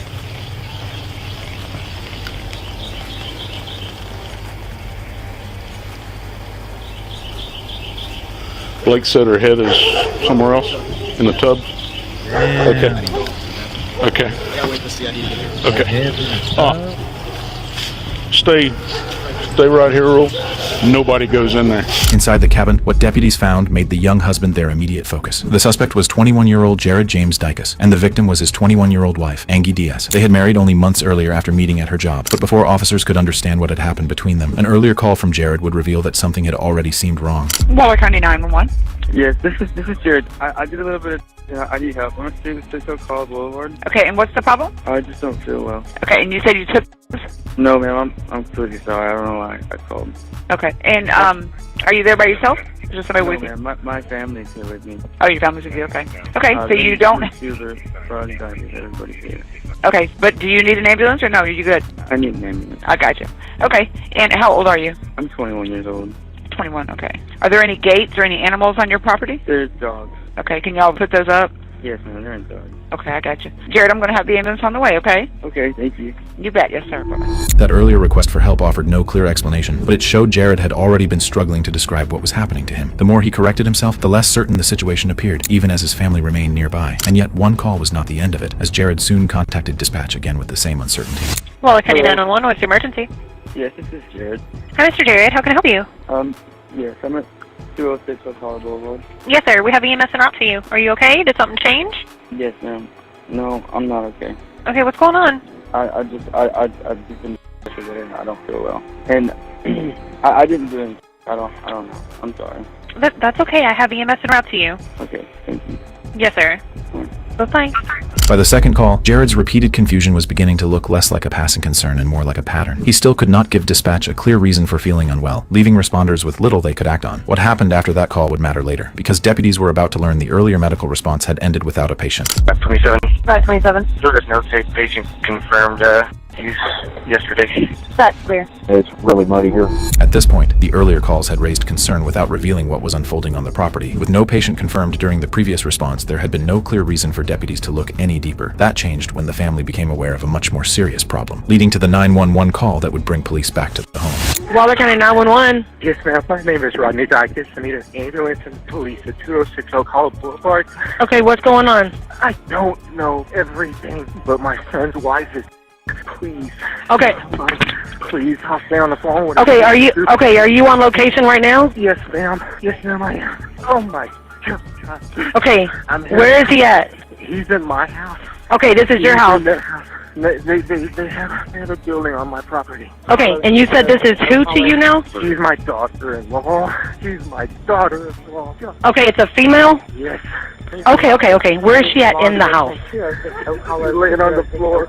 With the new call, Jared was no longer simply a young man asking for medical help. His father's fear, combined with Jared's presence inside the main house, made him the person deputies needed to understand first. But before they could question him fully, officers had to separate everyone on the property and learn what the family had noticed in the days leading up to this. Where was old redhead? He was sitting down in the chair right here with his mom. Did he say anything to you? He didn't say. I understand this is difficult. Sorry. I understand this is difficult. Yeah, we're gonna need y'all to be separated right now. Okay, just until we get everything figured out. You wanna ID him? Yeah. Hello, ma'am. I'm Deputy Lewis. I think I've talked to you at the door here a while back about maybe some dogs or something. No, your son's truck. Remember I come knocking on your door one morning and I said, hey, you know where that truck's at? Could I get your name, please, ma'am? Lynn, Terry Lynn. Is anybody else here other than you? And that's one of your sons just there? Came. He was right? gone. He took his dog to the park. Okay, and I that's, called him and told him. that's your husband over there? Yes. Okay. They just woke up from a nap. He told me it happened this morning. Who told you? Jared. Damn, Jared. Okay. And he has been acting really strange lately. Okay. He called an ambulance on himself the other night. Okay. And said he was on, but I don't believe that he was. I think something's wrong. Okay. My involvement is when I walked up. You know something He was wrong. walking the red-headed guy. Mhm. He asked me, we met about where that tree is. He asked me to put him in his back seat. I walked him over there and did. He didn't say anything, and I didn't say anything. Okay.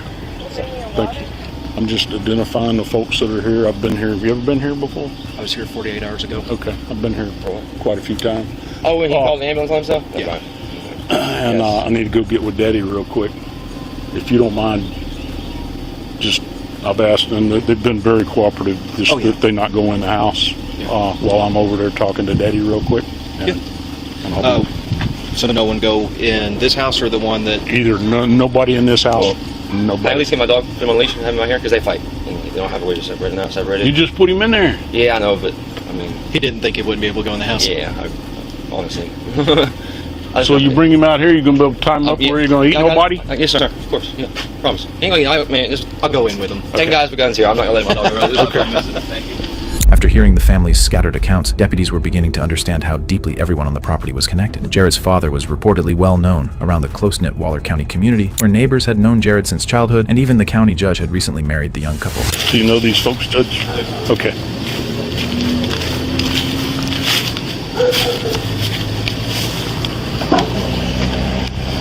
They knew him and they knew how he was.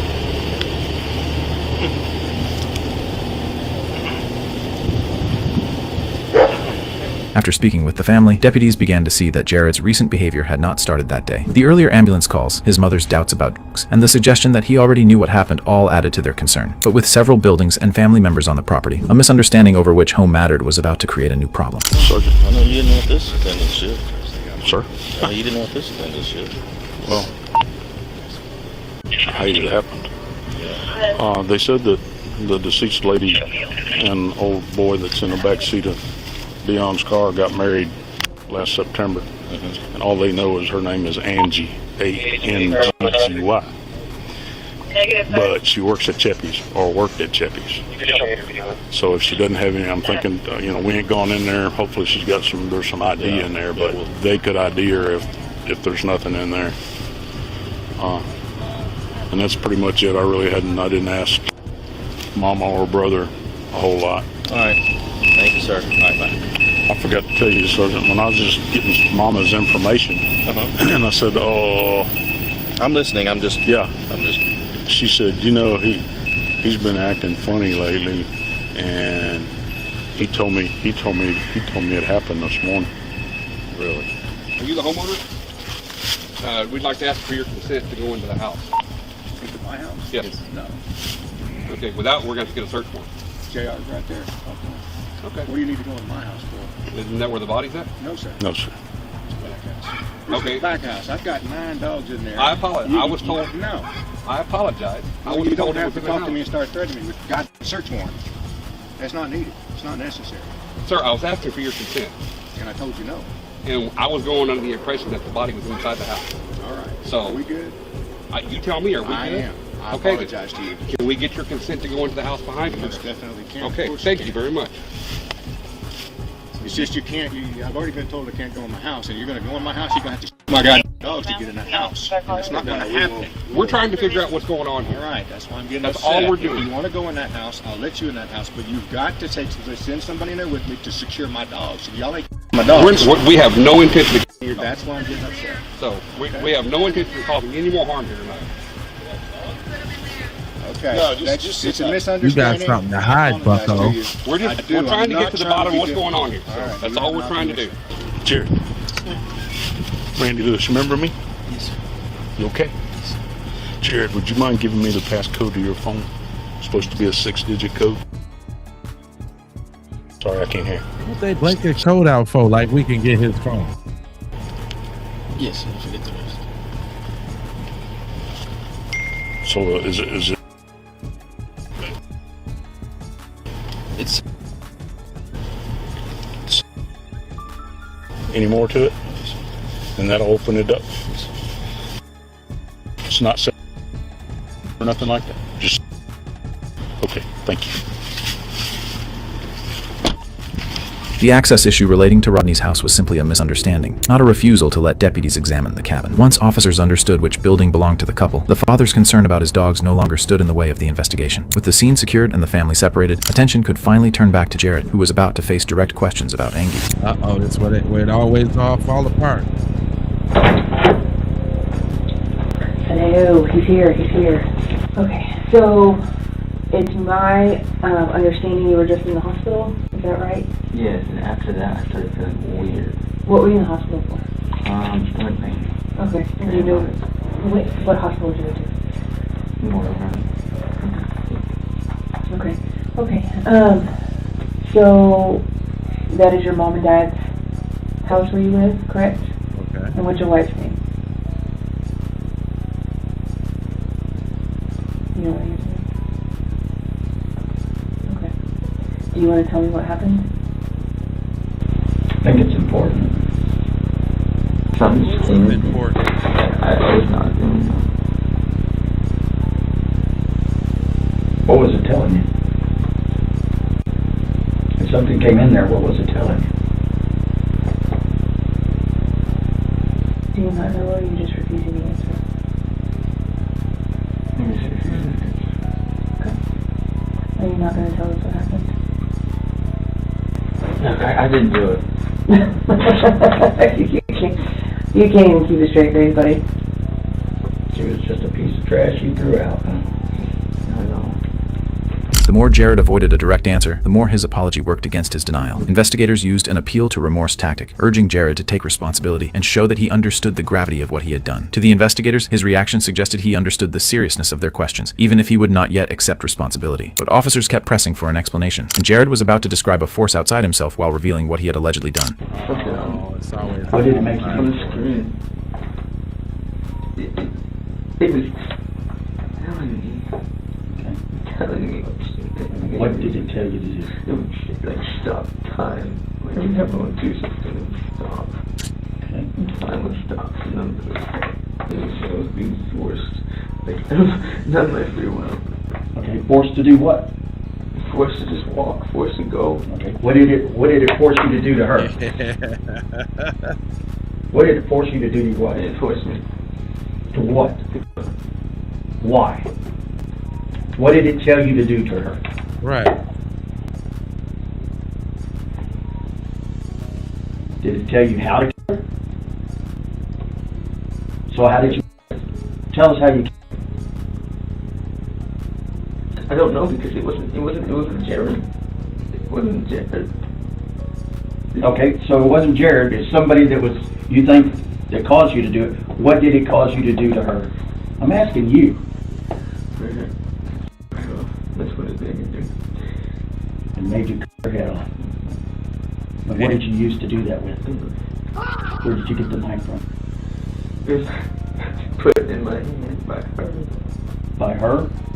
Mm-hmm. Did she say anything to you? Was she pleading? Did she tell you don't do this? Stop. What did she say? She said stop. She told me to break.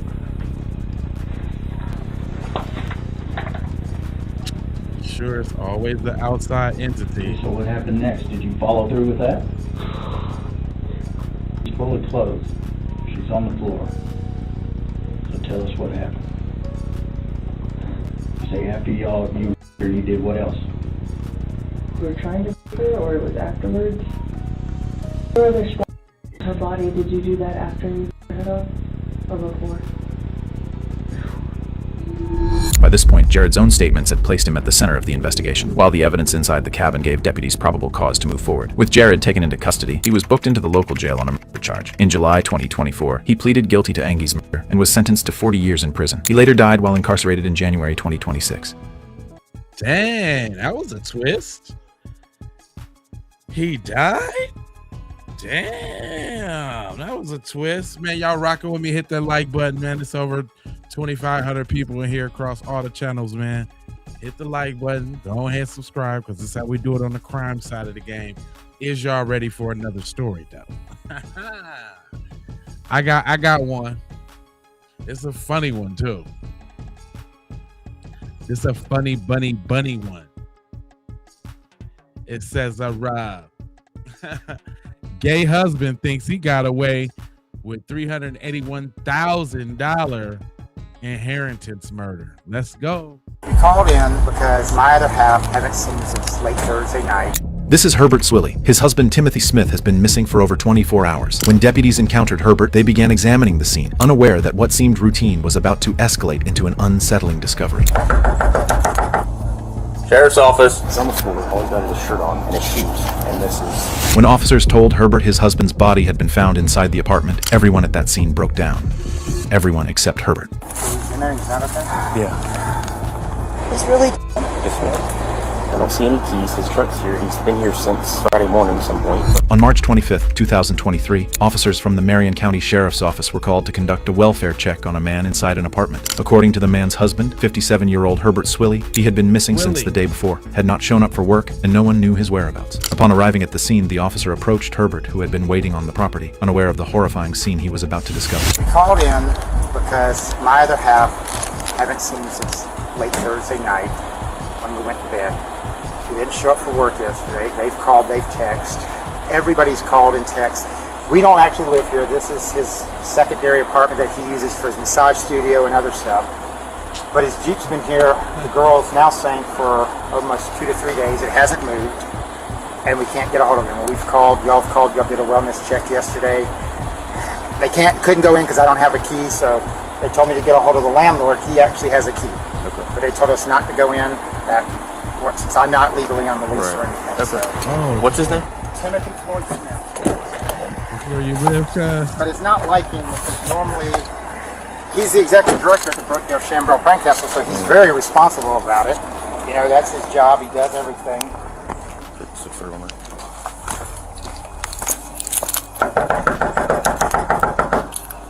Sheriff's office.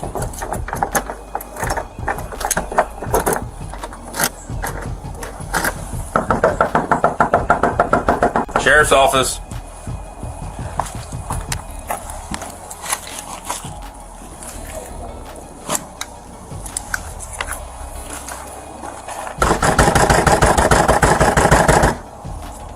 Sheriff's office.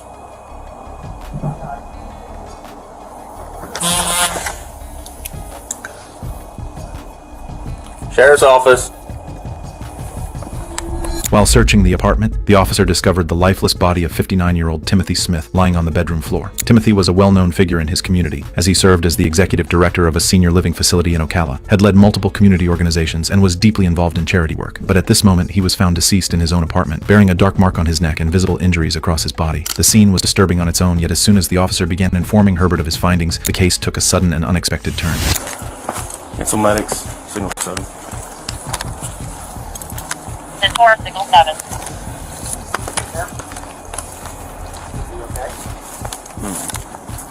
He's in there, he's not okay? Yeah.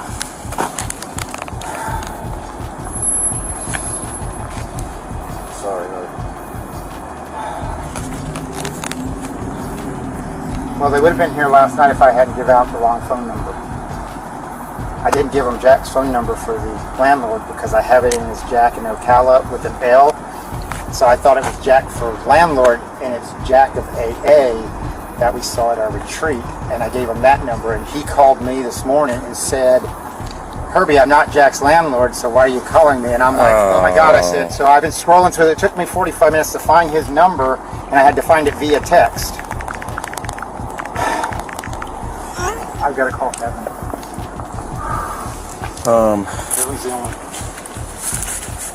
When's the last time you saw him? I went to bed on Thursday night, and I go to bed about 9:30. He finishes doing his medication. I would say about 11, I heard him get up, but that's not uncommon because he gets up and he'll go do Facebook posting for this stuff called Thrive, and he'll just relax and stuff. But I assumed he was still home, to be honest with you. I got up my regular time, 4:40.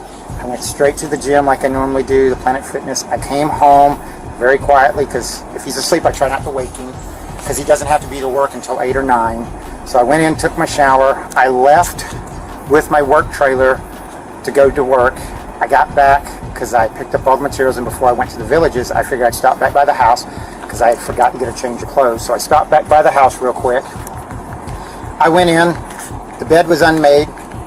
He wasn't in the house. You're saying stop by the house, not here. No, my house. Herbert didn't show a single emotion upon learning of Timothy's death. Instead, he remained composed, speaking about the situation as if it didn't involve his own husband. Timothy and Herbert had been together for about 8 years by that point, and had even gone through the journey of getting sober from alcohol during their relationship. Yet Herbert didn't appear shaken by what had happened to his husband, and as unsettling as it may seem, his demeanor didn't change as the investigation moved forward. This is just his massage office, our playroom and stuff like that, because that's what this was set up for, so that way we could host parties occasionally, because we have a 20-year-old daughter and he didn't want to do it at home. And so when I went home, this was out of the garage on Thursday morning before 8. This was not there, so I don't know when he left. And he wasn't there, so I went on to work, and at 4 o'clock yesterday afternoon, I got a phone call from Tammy Warner at Brookdale and said that they have not seen Tim or heard from him. They've been texting all day. So that's when I told her about the apartment. What time was that? That was around 4 p.m. Yeah. So then I drove over here. I knocked on I saw the Jeep here, so I knocked on the door and everything, and no answer, no nothing. I called the sheriff's department. Damn, man, we can't even watch Trump. I mean, we can't even watch the damn crime without a little Trump rally over here. Cause we watching crime and tripping off that. How did I seen somebody say, how did this become political? Yeah, what is y'all doing over there? Jeez Louise. Can we watch the crime and trip off the crime? This ain't political time, cuz. I do the political stuff early in the game. I don't do that now, because y'all might not like the shit I gotta say early in the game. So just enjoying this crime. That's what I'm trying to tell you. Just enjoy the crime. Apartment. And they told me not to go in since I'm not on the lease, so I went on and did that. What, 4 o'clock, let me interrupt you. 4 o'clock yesterday? Yeah. Okay. Yes, and you haven't seen him since Thursday? Well, since I went to bed, because once I go to sleep, I don't hear anything because I take a couple of sleeping pills and stuff. Because so Thursday he was at the house at 26th Court. Yep. Thursday morning he was not. Because when I went back there, you mean Friday morning? Well, yeah, Friday morning. Sorry, Friday morning. Yeah, getting confused because just kind of. Yeah. The more Herbert talked, the more suspicious he seemed. At one point, he even claimed it would be difficult to discuss the situation with the detective. Yet throughout the entire investigation, no one saw any sign of that difficulty. And to talking about how difficult it was. Hey, I see somebody said I want cat. My man looking for cat in the chat. Hook that man Mikey up. Mikey said he needs some cat. That's what he said. If y'all can see to it that Mikey gets some cat, please. Okay. All right, now let's keep going. To the officer, this detail did not go unnoticed. What up? They tell you single 7? We're always wearing something. Yeah, no, it's only cancel signal 7. Are we thinking signal 30? Signal 37 going bad. So signal 5? I don't know. So they live over off Buffington. They rent this place as a massage party playroom. Him and his husband over here. Because they don't want their daughter seeing their activities. He's on the floor. All he's got is his shirt on and his shoes. And this is, I don't know if it's a burn or like some type of asphyxiation stuff or what. Yeah. All right, so listen. Whoever's y'all said Trump enough. I do got mods that would love to get you up out of here. So say your little goofy stuff and go back and forth. We don't need paragraphs to Trump. No paragraphs or all of the goofiness. Just be goofy and do your arguing. But we don't need your paragraphs, okay? His phone, can't find his phone. I don't see any keys. His truck's here. He's been here since Friday morning at some point. Yeah, okay. So the landlord came. Does he get one? Landlord being the one that's renting this thing out? Yeah. Did he rent it to this guy? Yeah. He rents it to them. The first time he met them was like a week ago because He rents it to the husband and the husband. Or one of them in here, or is this some random dude? So this is husband who rent this place. It sounds like it's primarily this guy apartment, even though he's saying they are legally married and all this. So it sounds like this is his spot that he goes to, and then he comes over with him. You know, type thing. Is there third parties involved? Or? Yeah, so I called him wrong. Jack. Jack's the landlord. So it's like, oh, can't get a hold of him. We need the key. Well, the Jack that he called him back this morning. Was like, hey, you know, I'm not your landlord. Why? Then he realized he called the wrong Jack, so he called the right one today. He met us over here. Hold on. Because I know that what's to my attention that we got too many busters in the chat. And if you ain't never been in this channel before, we do something special. When there's busters in the chat, we do a roll call. So this is your chance to shout out the city and the state where you from. Come on, y'all, let's go.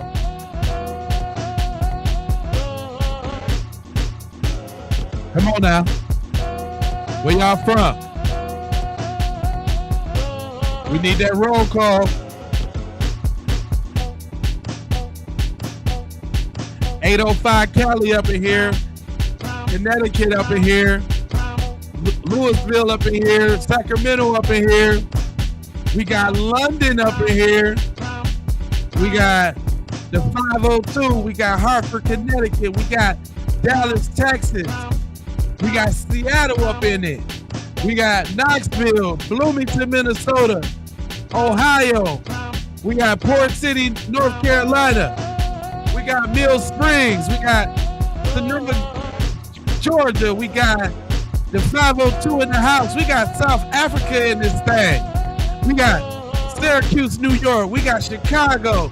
We got Baltimore. We got Newark. We got Norway. We got Liverpool, UK. We got Manchester. We got Atlanta. We got Cali. We got Brooklyn. Columbus, Georgia. Toledo, Ohio. Tennessee. Long Island. UK, England. Hawaii. Wilkesburg, North Carolina. Kalamazoo, Michigan. We got Seaford, Delaware, North Carolina, Oceanside, California, Crown, VA, Houston, Texas, Blue, Ohio, St. Mary's, Georgia, Sneeze Ferry, Canada up in here, Terrytown, Texas, Trinidad, 310 Los Angeles, Endura, Arkansas, Queensbridge, New York is present, Las Vegas, Texas, Long Beach, Greenville, London, England, Hawaii, Honolulu, Australia in this thing. Woo! We got Chicago, Baltimore, South Africa, France, Do Your Dance, St. Clair County, Illinois, Atlanta, Harlem, New York, representing Florida, Central Ocala, hey, North Kentucky, 806, Lafayette, Georgia, Alabama, Monroe, Kentucky, hey, 318 Ratchet City in this thing. 870 Arkansas. St. Louis, Missouri, Fresno, California, Newark. Hey, we just too deep in here. Hey, we gonna let it run again because we too deep. We too deep. Oh my God. Austin, Texas. North Virginia. DMV. Hey. Got Liberia in here.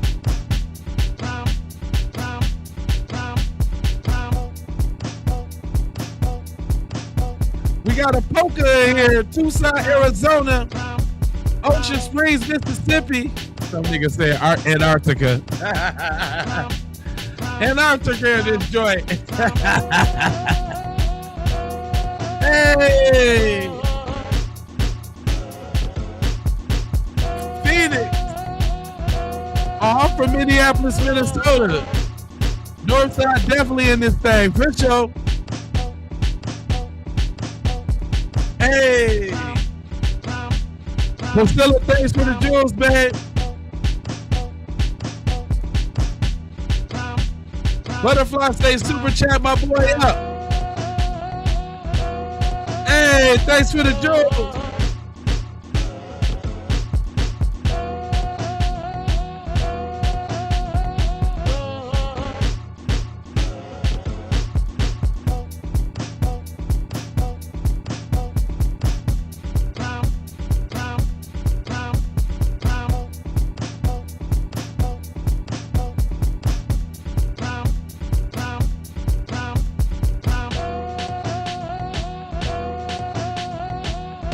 Oh yeah, we up here.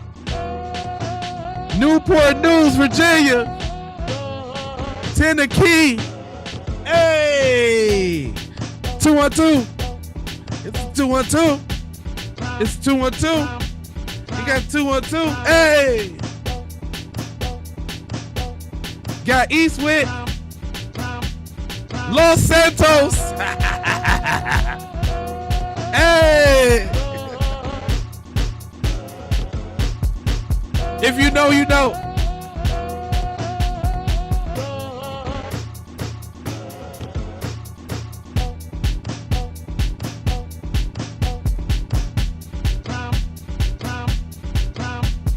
Hey! Tasia, thanks for the jewels. Minneapolis, Minnesota, baby. We got Houston up in here.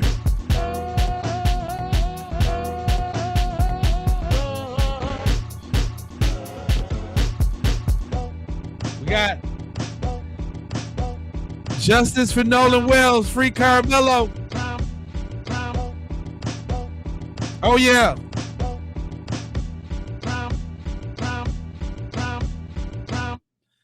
Do we need to do that one more time? Do we need it one more time? If we need to do it one more time. 2, if we need to get back to the crime. 1, if we need to do it one more time. 2, if we need to get back to the crime. I just want to know. Do we need to do that one more time? Cecilia, thanks for the jewels, boo. L.A. Hopkins, thanks for the jewels, boo. Do we need that one more time? Do we need it one more time? Do we need it one more time? I know the twos don't understand it. Y'all don't understand that, do y'all? Y'all don't understand that, huh? Y'all want to get back to the crime, huh? Huh?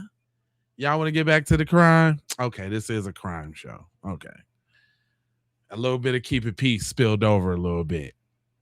But see, that's because y'all was acting too stupid in the comments section. This is what we do when y'all act stupid in the comment section. Now act right. Just act right. That's all you got to do. That's all you do. That's all you got to do now. You just got to act right. We'll get you. I couldn't get any information. We're in Unit C. Inside the apartment, officers found no keys or personal belongings belonging to Timothy, items he surely would have had with him that night. The scene alone raised serious suspicions, but when officers followed up with Timothy's co-worker, who reported he hadn't shown up for work the day before, their suspicions only grew. What's up, T? This is Tammy. What was your name? Tammy Wander. How do you know? Tim and I have been friends for we work together. We've just worked together in the medical field forever. We've been close friends with Tim for 10 years. or longer. Psych, I lied. I lied.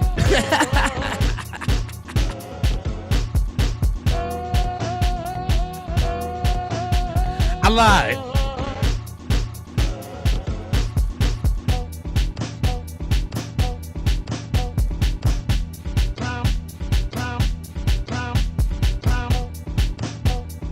I lied.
Straight up.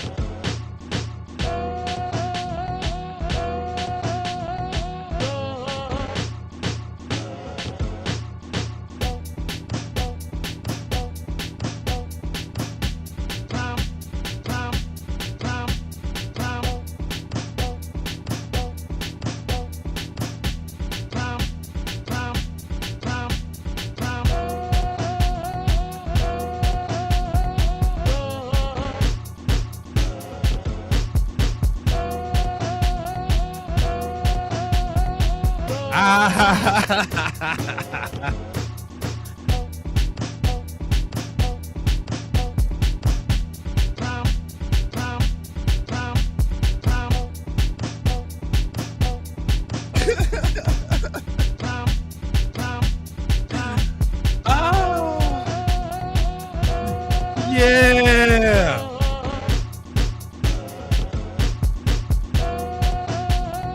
Did my podcast, boy.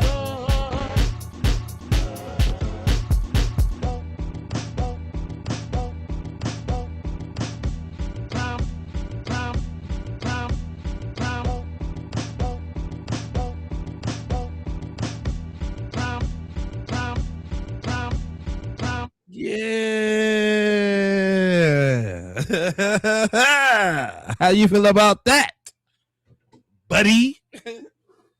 Talking about get back to the crime. I did, nigga. I do what I want on this joke, dog.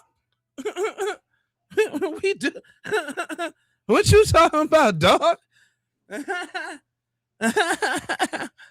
Yeah. What? We don't do that. Yeah, I need some Powerade after that joint. I'm telling you. Purple Kool-Aid Powerade too.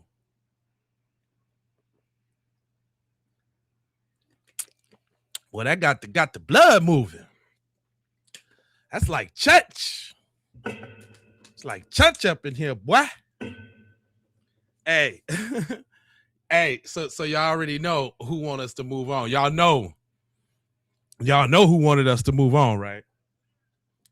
Y'all know who wanted us to move on and who want us to stay, right? Because we don't mind breaking out for no reason. I don't mind breaking out for no reason. Yeah, we supposed to be watching crime. Yeah. Whatever. Yeah. Matter of fact, I don't even like this story no more. How about we move on to another one? How about that? Because I don't even like that one. Not no more. I'm cool. My mind's somewhere else now. You know what I'm talking about? It just flipped like that. You know what I'm talking about? I mean, I can't even get into that no more. Y'all ruined it. Over there with the BS. You know what I'm saying? You ruined it with the BS, brother. Over there, all political. Trump, this Trump. Little dweebs. I thought the dweebs only showed up on the Keep It P podcast. I'm here trying to do some crime, and here y'all go. Jeez. Look. I know I'm sweating and shit. Cause I was working it out, cuz. What, you thought I was fake moving? No, Gemini activated. You already know. You know how we get. Foxy, you know how we get. Like, what you talking about? And somebody trying to tell me what to do to? Nah, you can't do that. You can't do that. Nah, we letting that happen, homeboy. All right, I got another one for us. This is gonna take us out though. This was a good one. This is a good one. Okay, guys. I didn't want to watch it at first, but the dude looked crazy. It say, I'm not talking.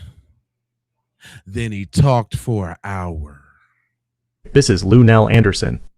On October 11th, 2021, Cincinnati police arrested the 49-year-old on an aggravated murder warrant 3 days after Derek Smith was killed at Brandy's Lounge.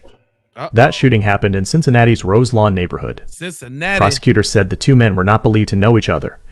This interview matters because Anderson does something detectives barely need to encourage. He asks for a lawyer, rejects a formal interview, and then keeps talking. Over the next hour, his own monologue moves from distrust to anger and finally to revenge. Watch how Detective Marcus McNeil uses short prompts, ordinary conversation, and silence, while revealing very little of what investigators know. I don't trust y'all. Okay. I just don't trust people. See? Okay. I don't trust white people, dog. Can you have a seat over there? I mean, I might just put the food. I don't trust white people, dog. I don't. Okay, I'm not white. She is behind you, though. I'm giving you the water. She leave. All right. Okay. It's whatever. She come in with you. I mean, I bet y'all just do that. You feel me? Blessings.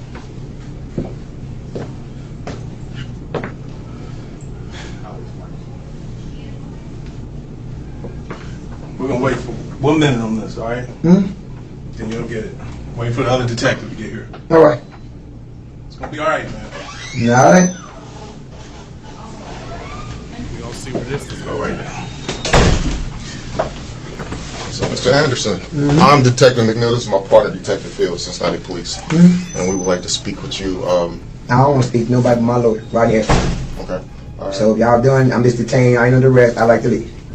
Y'all call my mom if any other thing. Well, that's not going to happen. You're not going to go anywhere. Okay? Don't stay with us. It's your right to do whatever it is you want to do up to that point. However, I think there are some things that may have happened that you and I should talk about. And again, I would like to do that if you give us the opportunity to. No. No? Okay. All right. All right. Sounds good. Well, what we're going to do is we're going to fill out some paperwork. I'm not going to fill out nothing. No, we're going to fill out some paperwork and we'll just take you over to the jail. Okay. All right. Just sit tight. Now, what jail is this? Justice Center. Now, what am I under arrest for? You're going to be charged with aggravated murder. Aggravated? Yes, sir. Okay, well, just call my lawyer when we get there, then my mom come pay my bond. All right, well, we'll let you call. All right. All right. All right, she'll meet me at Summer Behavioral Health Center. Okay. All right, Not peace. Aggravated. That could have ended the substantive conversation. Anderson says he wants a lawyer and does not want to speak with the detectives. McNeil does not debate the decision. He tells Anderson that he is not free to leave, that paperwork is being completed, and that he will be taken to jail on an aggravated murder charge. This documentary is not making a legal ruling about the exchange. The analytical point is simpler. Once the detective stops pushing, Anderson controls whether the silence remains empty. Within moments, he begins filling it himself. I'm ready. You all right? Not yet. Not yet. Not yet. Not yet. Okay, go ahead. You good. We got to fill out a form, and then you'll be on your way. All right.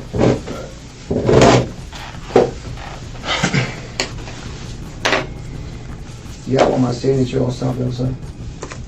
Cause I'm not signing nothing, y'all. No. I'm not saying nothing. Just take me to jail. We're gonna do that. Or wherever. To summit, to wherever. I'm not speaking no words. I have a lawyer and an attorney. Okay. My mom handles all my affairs. So wherever we going, we can just leave. Cause I ain't gonna arrest. So you can't detain a black man. So if y'all have nothing to talk about, I'm a free black man. Dude. There's nothing to talk about. Y'all ain't saying what I was on the arrest for. Dude that did try to shoot me in the face. Did nobody say about dude at Murray's? I kept going to Murray's last night. Now it's funny. I kept going to Murray's on the west side, but some dude in Murray's, a white dude, the other night threatened to shoot me. Murray's like, well, you threatened to come up here with your mom. I'm like, bruh, but when I came up here was talking nice to my mom, you started talking crazy. But last night, at nighttime, he came up like, hey man, look, bruh. I'm like, look, bruh, I told you I'm handling that with my lawyer. Then he tried to do some last night. So if y'all can't be hollering about me about Murray, Murray. He's like, oh man, well if the white guy ever comes up here, we'll just blame him out of here. I'm like, well, bruh. He's like, well, somebody keeps calling 911. He goes like, oh, who? Bruh, I ain't had a phone almost 2 years. 2 years. I ain't gonna say. Y'all done? Are you saying something? Okay, so I'm a free man. What's going on? Nothing, dog. Yeah. Well, you're not free to go. Okay, I'm not free to go. So what's going on? What's the charge? What's the charge? Murder. Okay, so where we going? You're going to jail when the paperwork is done. Okay, come on. Not yet. Your ass going to jail. I'm ready to go. I know. We'll get you there. Oh, shit. We'll get you there. Your ass going to Yeah, jail. Was it steer down the Eagles? No. Ain't none of you really me, bro. None. For real. I bite the hell with my teeth. I ain't ate down there 81 hours. Like starving out here. Might not look like it, but I'm starving out here. You feel me? So I ain't worried about on the street, none of that.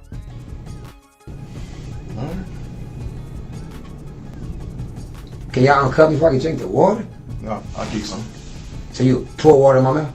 Yeah, I'm gonna assist you with it. Alright.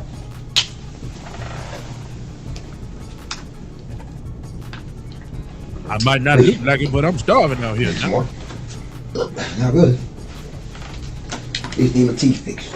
I might not look like it, but I'm starving. Mm-mm.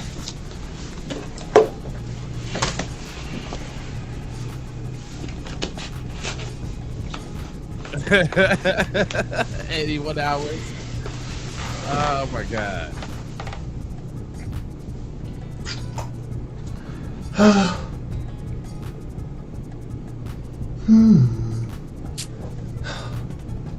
Is the white chick come bring some food or what we doing? Is you sitting right here just looking stupid? We're just waiting on some paperwork to get finished. Can you what paperwork? Julie? What paperwork? Yeah, Man, that it's some crap. Fedamosa. My wrist hurt. My dude scraped my chin on the ground. Like, dang, crazy. Dang.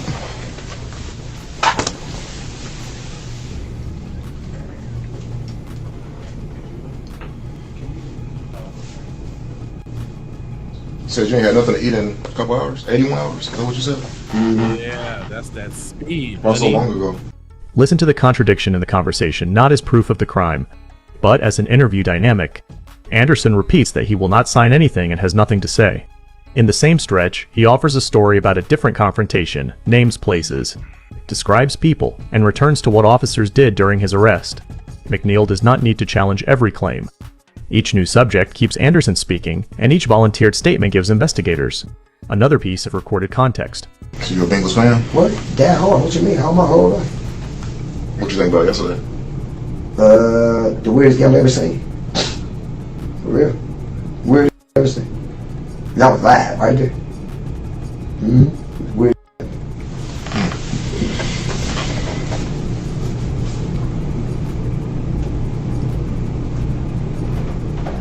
Well, before when I first came in the room, couple of things I wanted to talk to you about was what happened to you at Murray's, and then what happened later that night. Actually, what happened earlier that day to Murray's, and then what happened later that night. Okay. Keep talking. I'm waiting. I'm listening. But in order to continue that conversation, Bro, listen. we will have to go over. I don't want to talk. Either I'm under arrest and walk out this door. If I'm not under arrest, I can just leave. That's what I'm doing. No, you can't do that. Have a seat. Bro, uncuff me. Have a seat, man. Have a seat. Because I ain't under arrest, I can leave. Bro, you can't detain a black man. Just have a seat, man. Have a seat. Just have a seat. I ain't have a seat. I just stand right. Detain a black man now. Here, McNeil tries to bring the conversation back to two events. What happened earlier at Murray's, and what happened later that night. Anderson refuses again and tries to leave his seat. The detective does not force a detailed version. The talk shifts to Anderson's mother and phone number, then to ordinary background. That lower pressure space matters because the interview is no longer moving through a formal list of case questions. It is moving wherever Anderson takes it. The following segment is a paid promotion. After it, we will skip repetitive small talk and return at the question. That changes the direction of the interview. The omitted portion is mostly extended talk about family, treatment, work, sports, and people Anderson says he knows. McNeil rarely interrupts. Then, the detective picks up a statement Anderson has already made, and asks a narrow question about his hostility toward white people. Notice the sequence. The subject comes from Anderson. The detective asks him to explain it. That is very different from supplying a theory and asking the suspect to agree. What's crazy here though, a white boy, like one day I was walking out of that window over there. It's all you got a problem with white people. I do, I don't like them. But over there in Camp Washington, they're the most racist, they're kind of place. Like one day I was walking to Wendy's. You know, there's a bunch of prostitutes and junkies over there. So I'm like, I'm a courteous guy. Like, I hold doors open for women. So these two white girls, they walk in the store. I mean, Wendy's. So I'm opening the door for them. One of them say thank you. The other one say, like, don't say nothing. I say, well, dang, you at least could have said thank you. So the next, like probably the next day, I'm on this side of Wendy's. I'm about to walk across the street. They waited at the other side of the light. So when the light changed, I'm thinking they about to cross the street. They stand right there and just like standing there. So I'm standing there just waiting right there. So I'm walking. When I get back to the white boy, he say, hey, bro, you call my girl. I'm like, bro, what are you talking about? So when he come up, I noticed he got a gun right here in this crouch. So I tackled him. Me and him fighting. White boy I buy coffee from every morning. He went out the gas station and helped me. I can't watch him help me. Now I could have killed that white boy because soon he said like something about I was like, bro, I don't even know this. I don't like white people. I don't. Now, my dad loved white people. I don't. My dad was from Bowling Green, Kentucky. Indian, pure. Yeah, you know what? Somebody said, I like your content, but I ain't finna let you sit up here and watch this nigga for an hour. I don't think I'm gonna watch this nigga for an hour either. He's starting to fucking make me sick right now. Like, for real. I do got another story lined up, though. It says, streamer arrested after forgetting to feed her 2-year-old while running a 30-hour stream. That's some bullshit. This horrendous of malnutrition. This is a story that's been told before, but today we're bringing it back with moments no one has seen until now. His eye was open at first, so I've seen him, and then when I seen his eye black, I scooped him up really fast, and I'm like, he's like dead. They said not to move him, and I was like, well, that's already too late. A case, this horrendous of malnutrition.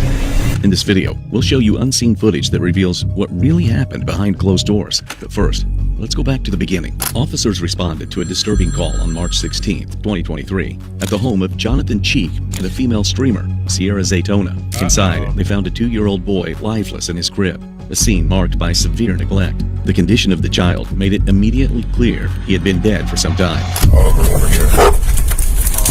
Fire department, get down. Hey, come on. Yeah. Let's go. Bring the baby out here. Back up. Bring it out here. Bring it out here. Bring it out here. Let's go. Let's go. Come on. Come on. Go. Get down here. Hey. Hey, firm.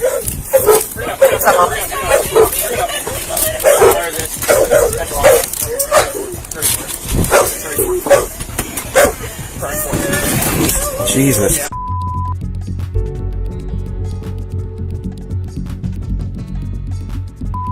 Good God. She's been a Sarah, come out here. Dispatch, you can close that one out. We're not going to be able to get to it. David, dispatch, we're going to need a boss out here. ASAP. Cover.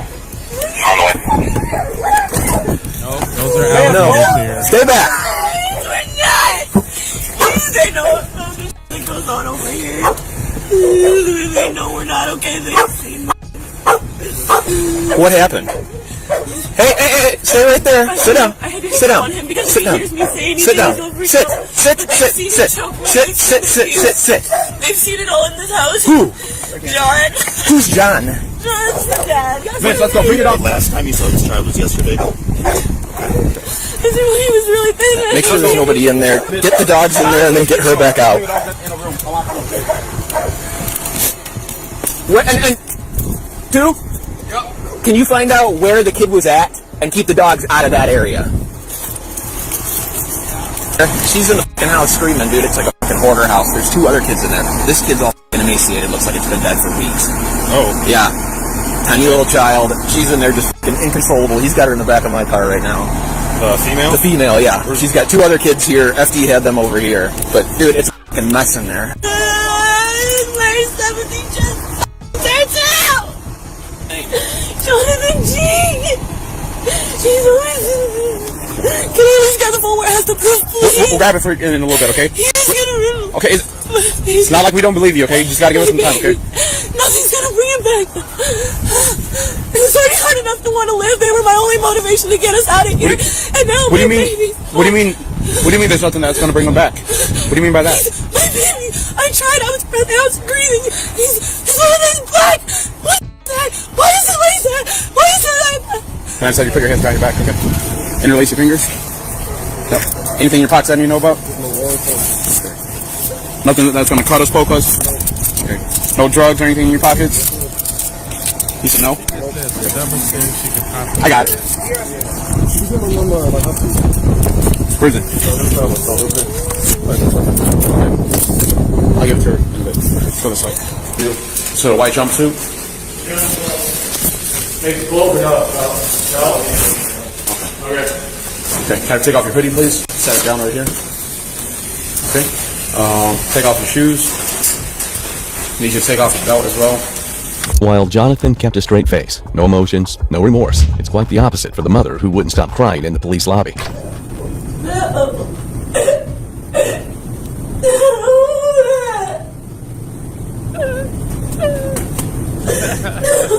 Let's not do that, okay?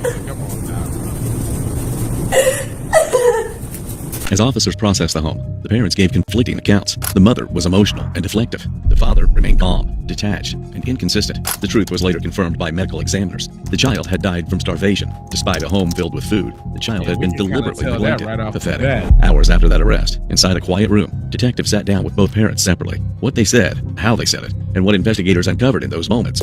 Quite a bit of experience in investigations. More importantly, about all kinds of different types of investigations, but I would have to rank this as probably one of the worst cases of malnutrition I've ever seen in my entire life. The following footage has never been seen before. First and foremost, I just wanted to tell you how incredibly sorry I am for your loss, okay? I wanted to introduce myself. I talked to you at the scene briefly. My name is Detective Hill, and this is my partner, Detective Smith, okay? And you know who your child was, okay? Before we do that, we want to read your Miranda rights, okay? Before you ask any questions, it's my duty to advise you of your rights, okay? You have the right to remain silent.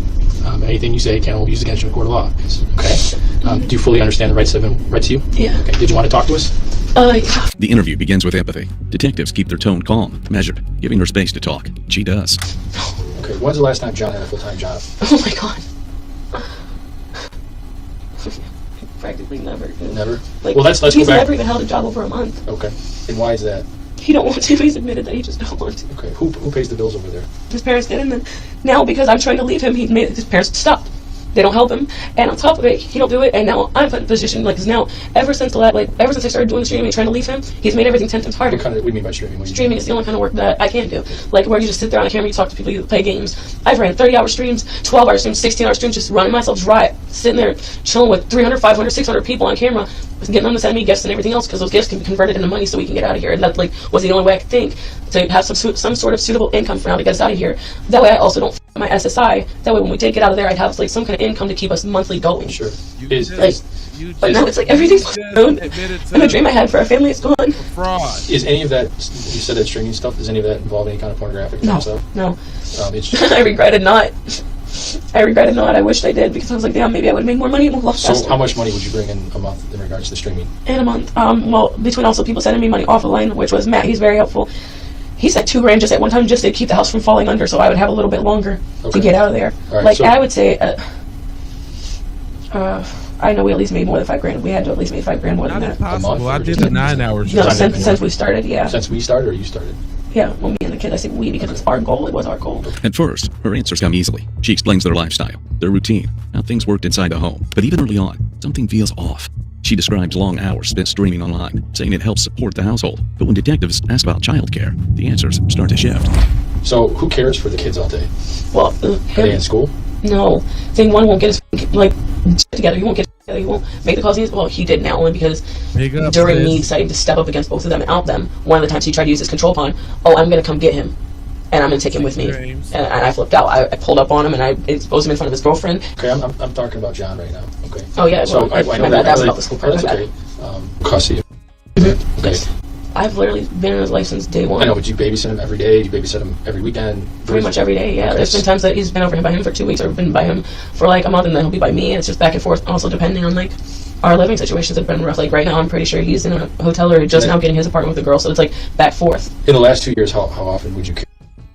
Does he 2 years drop him off while he's working to you? That's it. Like now that he's working, he's only been working these past 2 months. Before that, he had no job, and he'd be in and out of jobs just like John. He's not much better, but he is better. Okay, let's circle back to John. Kind of what I'm alluding to in school, because his dad won't do anything. His dad's crap. And you haven't participated in enrolling him in school or anything. I'm not able to. From what I'm told, like I have no legal guardianship. Okay, because he has no custody. Yeah. Okay, I don't understand. I don't know. That's why I'm asking. So forgive me if I'm not trying to insult you by any way, shape, or form. So now in your care all the time, correct? Yes. Okay. So you're home all day? Yes. And is John home all day with you? Yes. Okay. And that's why I asked if somebody grabbed those phones, because if you guys look in those phones, there's pictures from Halloween. There's pictures. They're all healthy. They're all good. Like everyone. Like once I started work and everything with him, all he does is play video games. He doesn't want to clean. He doesn't want to. I get the food. You just gotta get the food. The food I pulled out yesterday, the chicken that was thawing, ended up right back in the fridge. Like, I'm just trying to work to get us out, and, like, I've always done everything. The cooking, the cleaning, bending over backwards in my house, this, that. I'd show up, and my son's got ash on him and watching Five Nights at Freddy's, all this other shit. And I'm talking about for both of them. So I hit that point of, like, I'm going to work and get us out of here. You can do something. Sure. So I'm like, it's set up, it's done. Okay, did everybody eat today? Good. Boom, boom, done. Well, first time I seen him, looking skinny and I broke down and started crying. When was that? That was a week and a half ago. Right before his birthday, beginning of the month. So I started talking about his birthday and everything else, and I was like, okay, why is he like losing weight? I was like, are you feeding him? He's like, yes. Like, okay.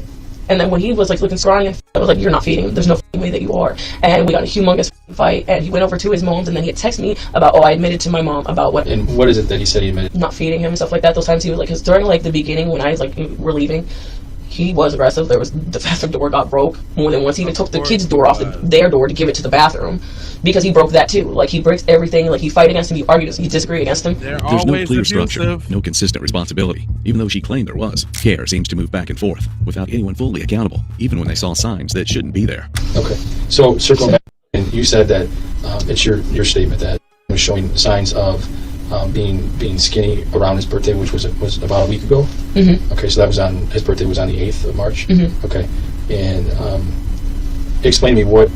Because he was damn near 40 pounds around Halloween. Okay. That's why I was like, hold the fuck up. Like, right.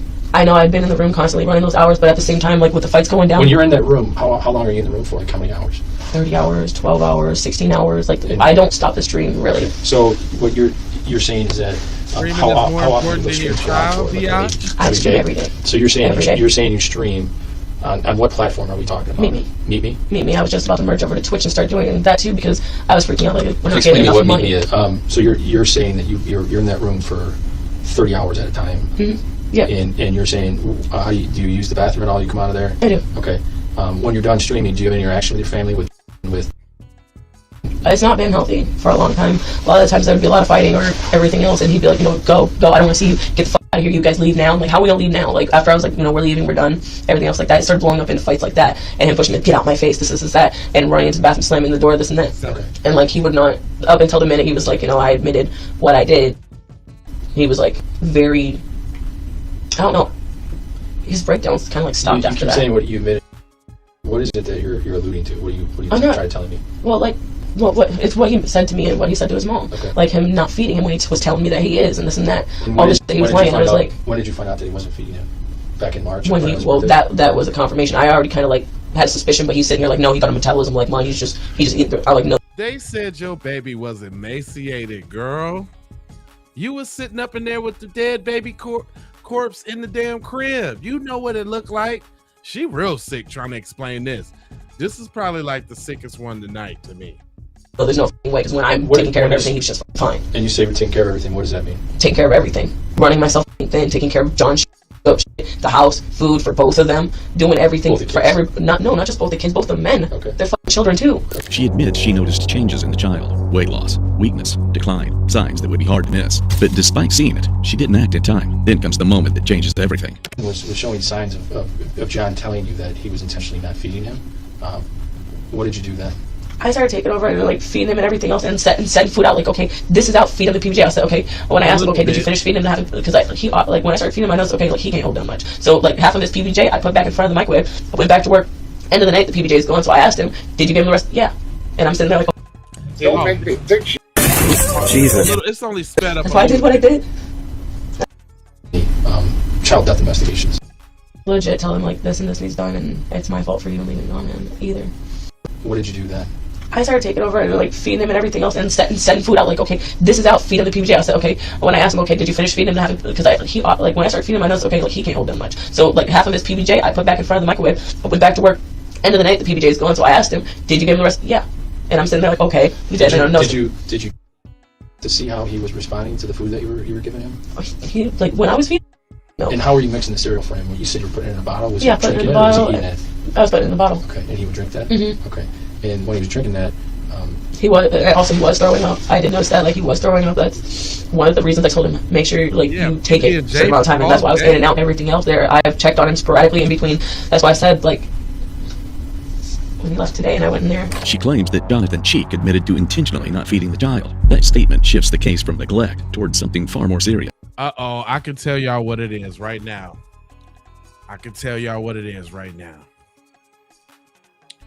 She got a black baby daddy, and Cuz told her she need to get rid of that baby.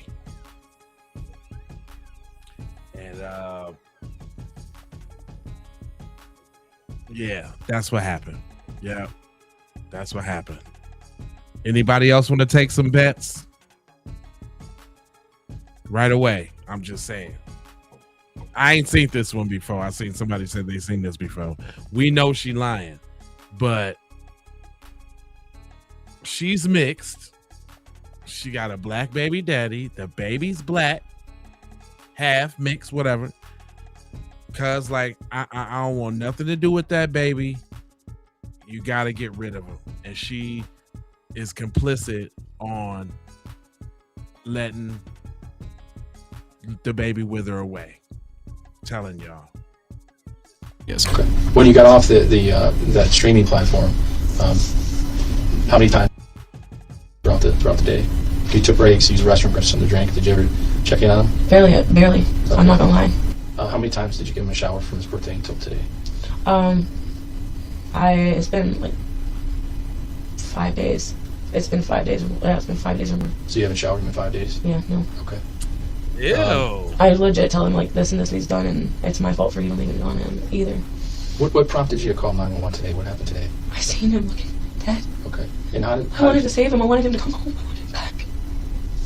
I couldn't believe that I had been trying so hard and I had not paid attention that I'd let that happen. That's what. How did you find him like that? Where was he at? In his bed, like legit laying like this. And his eye was open at first, so I seen him, and then when I see his eye, like I scooped him up really fast, and I'm like, he's like fucking dead. They said not to move him, and I was like, well, that's already too late. Okay.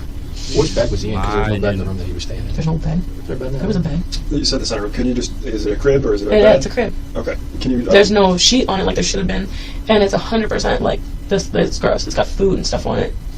When 2 days ago when you checked on him, and he was sleeping shirtless without pants or just in his underwear, how did he look? He still looked bad, but not like that. It looked bad, but not like that. Can you define what bad means? Where I can see your bones at all. Okay, so you're saying that you can see his bones? Mm-hmm. Okay. And did you phone 911 at that time to get him help? I checked to see if he was breathing, checked to see if he's alive. And then after that... Was he breathing alive at that time? So 2 days ago when you checked out, he wasn't? Oh, no, I thought you meant today. If you guys call... Oh, no, I told you why I didn't call 911 sooner. Okay, alright. I was also scared if I was ever put in a position to fight for them on my own, that I wouldn't be able to do it. The house was in his name. Detectives bring the focus to the final hours. However, within seconds, tone shifts. Detectives move away from empathy and begin confronting the reality. As I stated before, I'm a detective, and my partner, Detective Smith, we work within our criminal investigation division here at the Clinton Township Police Department.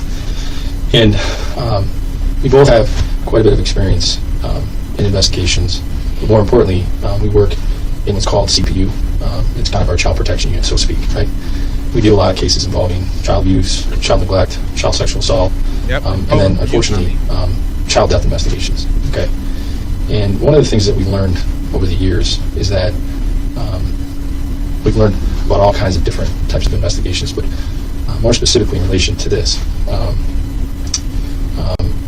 I don't think we've ever seen a case this horrendous of malnutrition. And I'm going to explain this to you why, okay?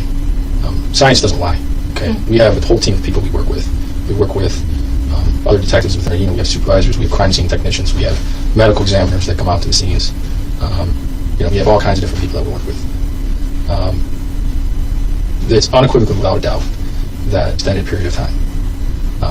I would have to rank this as probably one of the worst cases of malnutrition I've ever seen in my entire life. And I've been a police officer for 21 years. Detective Smith's been in law enforcement for... There is no greater gift than a mother giving birth to a child, okay? You carried that little boy in your womb for 9 months, okay?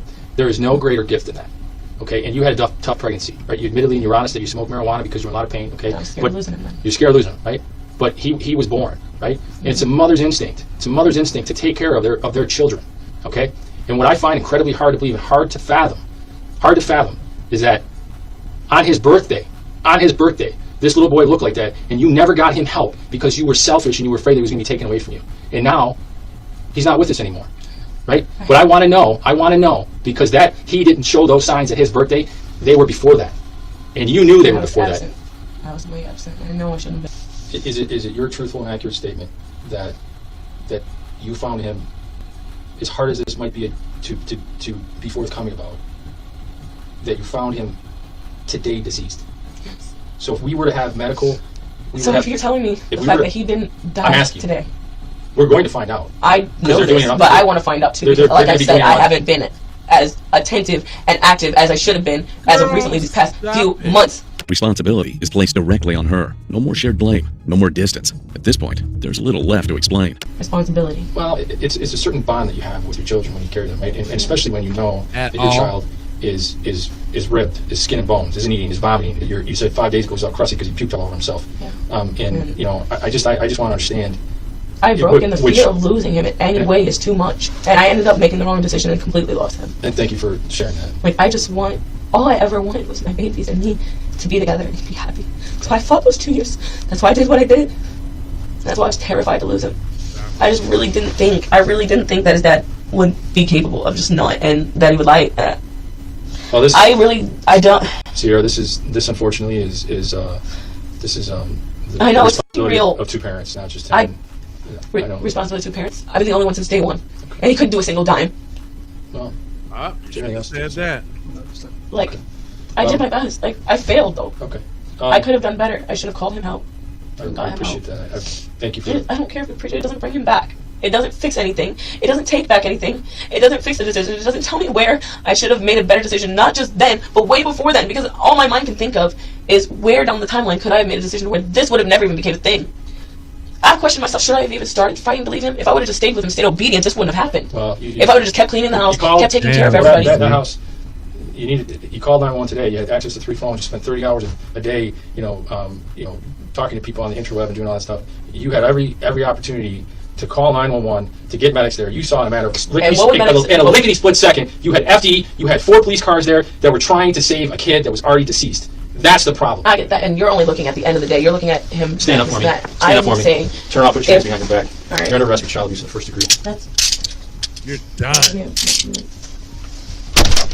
I like that. Get him stand The up. timeline is clear. The warning signs were there, yet they decided not to act. It's quite unfortunate. And now, the interview shifts to the child's father, Jonathan Cheek. John, we're just here to talk to you and see what's going on. I fully understand. I'm willing to waive my rights. Take a look at that if you'd like. And how many kids do you have? I have 2, and then my babysitter oldest. Okay, I guess the oldest kid, how old would that be? 6. Okay, and the name of that? He got dropped off this morning around 8:15. Wake me up before my alarms go off, so I thought made me sleep in past my alarms. Okay. But he came in, and I said, "Hey, how's it going, bud?" He took off his coat, shoes, and went right back to bed. Okay, and where does he sleep? Give him food, make sure that he's alright. Okay, and when I got up this morning, make sure I give him a bottle. He was fine then. Okay. Then I checked him again at noon. He was sound asleep. And then I get a call around 3 o'clock that she's in a hyperventilative state. That I said, "Okay, I'm not even gonna bring your car home. I'm sending my mom drive me." Okay. And my dad working her brakes, and all right. So I have no clue, but now kind of walk me through a typical day that you gave him a bottle. Is that like a sippy cup or like? No, it's more like a his bottles. Like he likes to drink so much that I have a water bottle from elementary school. See, when they start giving all of them extra details. Okay, what do you fill it with? So mashed potatoes. He's got a little oatmeal, dry milk. Mix that all together with some water. Okay. Give it to him. And does he like it? He downs it. Okay. And then does he ever ask for more? Oh yeah. Okay. And do you make him another bottle? Did you? Like, no, I shortened the bottle amount that I can try to give him some solid food that we can continue to work on at motor schools. I gotcha. Would he prefer to drink? Would he prefer to eat out of a cup rather than do like solid foods? Okay. And then, did he ask for seconds today, or did he want another bottle or something else to eat? He just had that one. He just had that one, and then just went right to sleep. Okay. And is that? Would you say that's a typical morning for him? Okay. And do you know like what he ate, like the day before? Last night he had 2 bottles, so I put saltines crackers in there for him. He ate those just last night because they were empty this morning, so I refilled those because he likes crackers. If I had Ritz, I'd be using Ritz, but so for like a solid food, and then we go for vegetables, mashed potatoes, green beans, okay, normals, and then mac and cheese. So you said yesterday he had 2 bottles. After I got home from doing all my running for work, okay, for jobs and everything. Okay. Detectives eventually shift their questions toward care and routine, medical visits, feeding, and daily life. And then did he get a pediatrician visit this year? No, I forgot. Okay. We have a schedule for next month, actually. Where was last year's at? Where'd you guys go? It was at like 26 in Gratiot. It's our doctor. I don't know the name of it. 26 in Gratiot? Do you know the name of the hospital or the doctor's office? No, not off the top of my head. Did you go with her? Or no. In terms of his communication skills, how verbal is he? Not that verbal. Okay. Like if he were to tell you he was hungry, how would he communicate that? He would scream, and then if you mainly is all about his emotional, he just shows facial features on what he wants. When's the last time you stood there and screamed like that? Last night. Did last night? Till I woke up before him this morning. What time last night did you do that? 10 o'clock. 10 o'clock at night. That's not normal for him, but I made sure I'm like, okay, look, what do you want? Checked on him. He's like, okay, you need to change your diaper. He is lying. So last night at 10 you went in there? Gave him one last bottle tonight. After he drank that, he went to sleep. Then I went to Panic Cup to remake the one for the morning. Since he seems to know a lot about the kids, the officers become curious about what exactly Zaytona does in the house.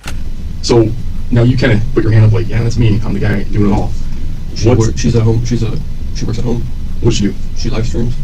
They make a few grand, quite a few grand actually. Off of it. Really? Have you guys been able to stay in your place because of the money she's making? You're not. Yeah, that's how we were able to save the eviction. And like by eviction, did they actually serve you with a? I court and everything, yes sir. Really? I even showed up for court. We paid it the day before court. Showed up, and I still. How much did you owe? $2 grand for 2 months. And you guys covered it? The whole thing, yes sir. Okay. And you're saying this is because she's streaming? No, that was because I wasn't working. Now how much time does it take for her to do that or to make money? Depends on how long she wants to go. Really. Okay. Some days she starts to do 16, 18 hours. Okay. And then that's. I guess my thing is, your time is your money. So is it worth the time she puts in? I guess is what I'm trying to gather. Well, with live streaming it all for her, it based on how many people comes in, how many people gets her, everything else. That way she can cash all that out.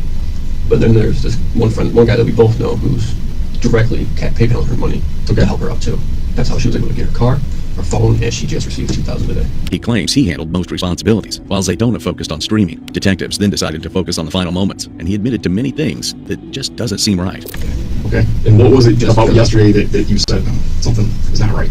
Just because he only had that one bottle all day. I put food in there for him, but it didn't get, like I said, it didn't disappear till that night. Okay. So I was like, okay. What other food did you put in there besides, you said just a bottle with I put other food? saltine crackers in there, our last can of green beans. I made some pizzas, cut some up for him, put them in there for him. Noticed a few pieces on the floor. Lying. That's about it. And I would go back They and see acting if like he they didn't eat don't them. forgot what your baby looked like. Sit him up, drink him, eat a little bit, but he just wouldn't. Did you think at some point of taking him to the pediatrician and getting him checked out, or like a dietitian, or getting him some help with basically putting weight back on? I was hoping to do that today. Okay. That's why I was trying to get the brakes done. I didn't want to put the kids in a car that I don't even trust driving myself. So you said that you were concerned and that today you were going to call, but you wanted to get the brakes done first. Who were you going to call? I was just going to take him straight to Henry Ford. That was the fastest response I've ever got. The hospital? Yeah. Was there any thought to calling 911? She didn't want, not until she called me. Like I said, because we don't got insurance for the kids yet. It's going to be losing my job, but it was on the company. Insurance is one thing, but I mean, if your kid needs treatment, you know, whether you have insurance or not, your kid's going to get treated, you know that, right? Yeah. It's just my way of thinking. Get out of the way. And I know that. So, at some point today, you think you would have taken your kid to the hospital? Because The minute I got done with the car. Even if we wouldn't be able to finish it. If I wouldn't be able to finish it, I would have my mom take me or something. He admits the child wasn't eating. According to himself, he knew something was wrong, but he didn't act, a decision that carries serious weight. Now, detectives push harder. And again, you know your son better than I do. I think just looking at him, I feel like he probably can't agree. had some problem with either right. keeping food down or eating. That's just not a doctor, right? That's just me taking a look and saying, I don't think this kid had enough to eat. Now, whether that's keeping it down or being fed. He's not the type of kid who would throw up either. I know it's the last time I've ever had a clean up throw up when he was an infant. Okay. I mean, do you think that you're, I don't want to call you, I don't want to say you're lying to me, okay? But part of me feels like I'm not getting the whole truth out of you. And that's with regards to the eating, okay? But again, you're saying he's not spitting up. And you're saying you're changing his diaper 2 to 3 times a day, right? But if he's eating that volume of food, that food's got to come out one way or another, right? Because his body, the way it looks, it's not absorbing any of that food, right? So it's either going to be in that diaper, or he's going to throw it up. But most of the diapers are more full of PLA than they're enough solids. But he's not getting that food, is what I'm saying. So he's either not being fed properly, okay, or he's got some medical problems that He's get checked out. Yeah. Yeah, they've been checked out. But again, you know your son better than I do, right? Yeah. I should have just took him when I first noticed the weight loss. And that was last week, you said? But I mean, if I looked at him today, I think it's going to be earlier than a week. Okay, if we're being honest with ourselves. I know it was only last week. No, I understand that, but I mean, even a week from now, I can't imagine him much larger than what he is, than he was today. I don't understand how just a week ago he could have been perfectly fine, and then today he wasn't. Last week I noticed a slight decrease in weight and how his skin looked. How did his skin look? Almost thin, a little thinner than me. Did you talk to Sierra about it? What did she say? Basically, she goes, "Oh, you're the one taking care of him, so why don't you do something about it?" But I remember being gone that day. Where'd you go? I went out to the junkyard. I had to go get some seeds and stuff for a car. Okay. Did Sierra ever think to call 911 at all if she was ever worried about him? Nothing. I mean, I'm just saying, did she ever make a comment like, if you I'm gonna call 911, or I'm gonna take him to the hospital, or I'm gonna take him to the doctor? No. She never made a comment like that? And you're saying just a week ago that you noticed that. I'm having a hard time accepting that is really the truth. And like I said, I think you're holding something back. Okay, and I don't know what you're struggling on, but we're here to find out what happened. The tone is no longer neutral. It's direct. They confront him with the condition of the child. There's no room left for vague answers. And they knew So when you heard these odd sounds from your son, right? So he's making these odd sounds when you tap on him, touch him, whatever it is, which is not normal. The dry scream Odd was sound. not. He always just normally just makes a little or just normal baby noise. And you're concerned, obviously, right? I was concerned with the dryness. Okay. Because there's no way in hell you should be dry making that kind of noise Right. if you're drinking bottles. Because that's like someone being dehydrated. Right, or malnutrition. Right. That's why I was going to take him today. Okay. You understand malnutrition is correct? Okay. So, like you said earlier, we've seen your son, right? Just like you did today. Just like he probably looked the same last night as he did pretty much today. Okay? And that child, to me, looks like he hasn't ate probably a good week. More. That's impossible. No? So obviously, the doctors are gonna look at him, they're gonna do an autopsy, right? You want to know about what happened to him, right? Right, because they're gonna do that, right? Because that's what you want to know what happened, right? All I know is that I was called by Sarah to tell me I needed to come home, and they didn't tell me nothing. Well, I'm telling you right now that I looked at your son today, and it looks like he hasn't eaten in a very long time. And I'm asking a simple question, okay? Was he hard to feed? No. Did you? Sometimes he became picky on the face. Did you have food to feed him? Yeah. And did you feed him? Like I said, the only thing he wanted was that bottle. Okay, and what was in the bottle? The mashed potatoes, his dry milk, and this infant oatmeal. Okay. But looking at your son, it's not possible that he was fed that much food within the past couple of weeks. Probably, maybe not even for the past couple of months. That's what I'm trying to get from you, is just to try to get what's really going on with And all I know is what I've been able to do for him. I don't know what she's done or not. John, let's be honest, okay? We're talking man to man here, right? Mm-hmm. Okay. Like he just said, you've got 50-some years of experience right here sitting in law enforcement and doing investigation, okay? And I can tell you now that him and I, looking at your son today, have never seen a child that malnutrition. Come on, man. You understand what I'm saying? So now let's I know what you're trying to do, okay? Be honest with me, okay? When is the last time?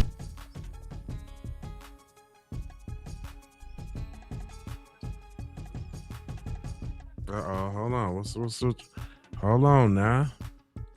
Don't at the end. Hold on. When is the last time? When is the last time? Hold on, I might have to do a little refresher dasher. Hold on, I got y'all. Let's just do a little refresher dasher and bring it on back. That's what I'm trying to get from you, is just to try to get what's really going on with And all I know is what I've been able to do for him. I don't know what she's done or not. John, let's be honest, okay? We're talking man to man here, right? Mm-hmm. Okay. Like you just said, you've got 50-some years of experience right here sitting in law enforcement and doing investigation, okay? Right. And I can tell you now that him and I, looking at your son today, have never seen a child that malnutrition. You understand what I'm saying? So now let's I know what you're trying to do, okay? Be honest with me, okay? When is the last time? Dang, when is the last time again? It does not want us to figure out what the hell. All right, let me see if I go past when is the last time. That's crazy.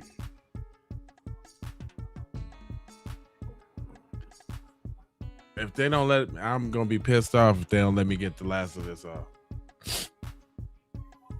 For real. Come on, man. I need to know what happened. This is not fair.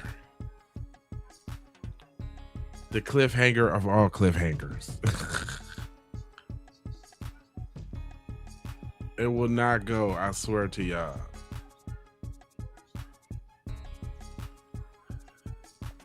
It's not possible. I know what you're trying to do. Oh my God. I know what you're trying to do, okay?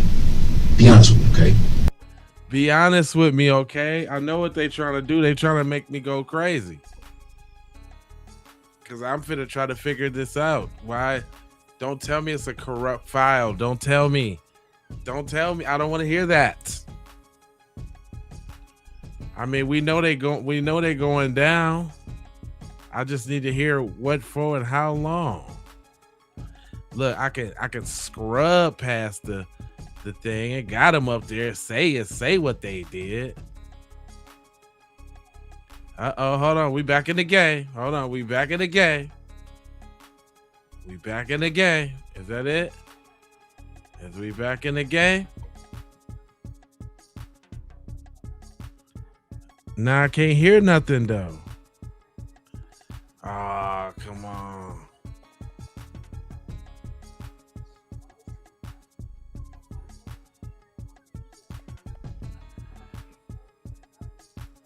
Mixed bottles, blah, blah, blah, blah. Okay, let's get to it. The child's been deprived of food over an extended period of time, not hours, not days, but long enough for his body to completely shut down. Okay, come on. What else to say? Did we miss what they got caught? Did it say what they got caught with? Okay, charges. 24 to 50 years. 24 to 50 year charge on second degree murder, 86 months to 10 years on second degree child abuse. She got same thing, second degree murder, 24 to 50 and 43 months to 10 years. I guess they was up in there. I don't like that, man. I don't know where the sound went. That is totally weird. at the end of that damn video. That pissed me off a little bit, y'all. That is crazy. Anyway. Yeah, it might be redacted audio. There you go. Good. A very, very good point. But not the rest of the stuff. That might be just a little glitch in the little system. Well, y'all, man, that was a great one. You know what I'm saying? Was that crime tonight or was that crime tonight? That's real crime tonight. You know what I mean? We in here. All of y'all that ain't never been to the channel before, go ahead and subscribe. Make sure you hit the like button. Hit the bell for notifications. If y'all would like to see the video even bigger than it is, like if you're on a TV or something like that, we got the big stream and we got the little stream. I know most of y'all might be on the little stream where you got the stuff above and the chat below. Well, if you go over to the big stream on the channel, then you will see the chat real big on the screen so you can talk to everybody, because it's like 3-4 chats going on at the same time. Shout out to everybody on TikTok. Shout out to everybody on Twitch. They haven't allowed TikTok to communicate with the chat yet. I don't know why. The child was gone already. Mike, the child was out of here. Oh, the child was a done data. It's over. That's what the thing was. That's why we was sitting there just watching them live. That's the only reason it was interested, because we sat there and when the police walked right in the door, he said that child was emaciated and looked like he been gone. Like that ain't just happened. And they sitting up there acting like, I just gave him a bottle in the last can of string beans. Yep, I pushed some oatmeal in the bottle and gave it to him. But y'all ain't gave that baby nothing. Nothing. That one was crazy. Like that one was crazier. Nah, they didn't show the kid. Nah, they didn't show the kid. No problem. Hey, look. That one was crazier than the baby. I mean, the babysitter was super duper evil. Trying to took them folks' kid out the box and then trying to pack him up in the walked around with him at McDonald's and all of that. That's trife too. That's real trife. But the fact that they let that baby sit up there for all that time, all in the house smelling, she's streaming while she got a old corpse baby in the corner. Oh, what happened to the gay husband? Damn, I don't know. We ain't figure. I think we had to do pest control at that time, so I think we jumped off that story. I don't know. Maybe I'll put it back in rotation. We'll figure it out.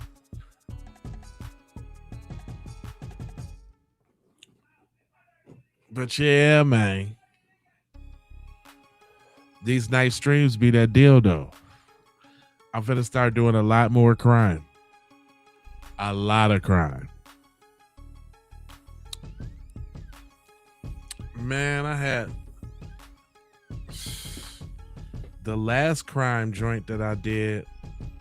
Well, it was 161,000 people in that lot that viewed that thing. I had stuff to do today, all today, and I was like, man, I'm gonna make sure I get back there to do some crime though. Shoot, the video we watching right now got 122,000 views on. Shout out to Keep It P Raw. Boy, they been over there. Shout out to Keep It P Raw. Now A lot of them wouldn't hit that subscribe button. If they hit, that's what I'm saying. Y'all need to be hitting that like and that subscribe, man. But look, when y'all come back, make sure y'all watch this on the landscape, right? Instead of the portrait joint. You know what I'm saying? So you can see it real big. You can see me real big. If you on the portrait joint, I'm in that teeny weeny little tiny little box. And you got to check me out, kid. Word to my mother. So, you know, if y'all sprinkle me with a couple super chats or something, a little couple jewels, we might be able to watch another story, you know. might be able to get another hour. I did put the goal up. I mean,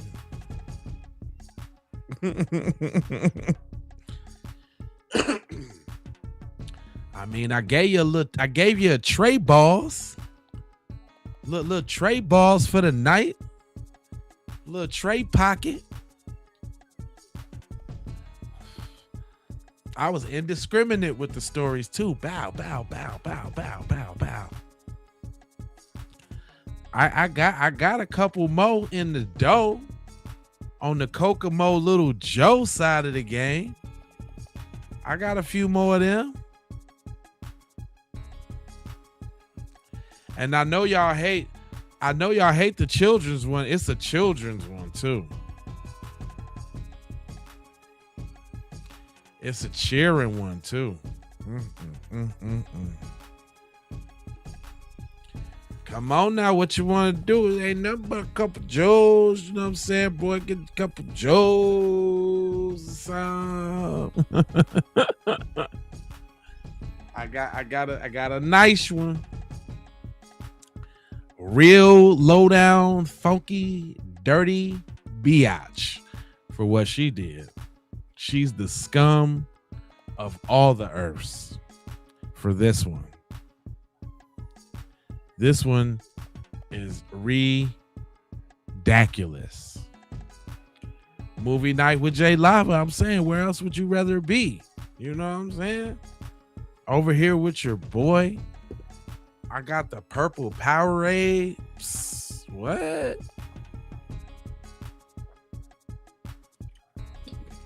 What it do?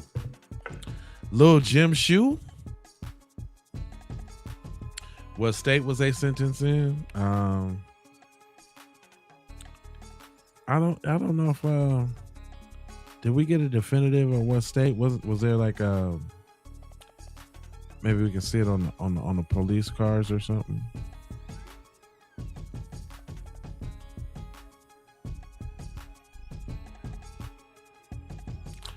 Nah, I really can't. I don't know. That's a tough one.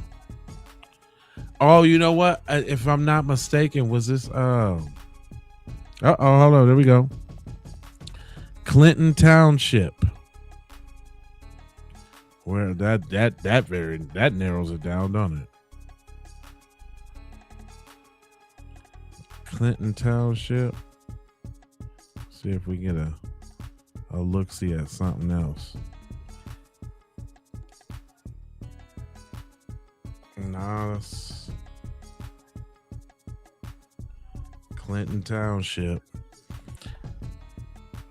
That was nice that I was able to stop right on that. Clinton Township Police. Yeah, I don't know where this was. Hold on. There's an establishing shot. Hold on, let me see if they say. Let me see what they say about it.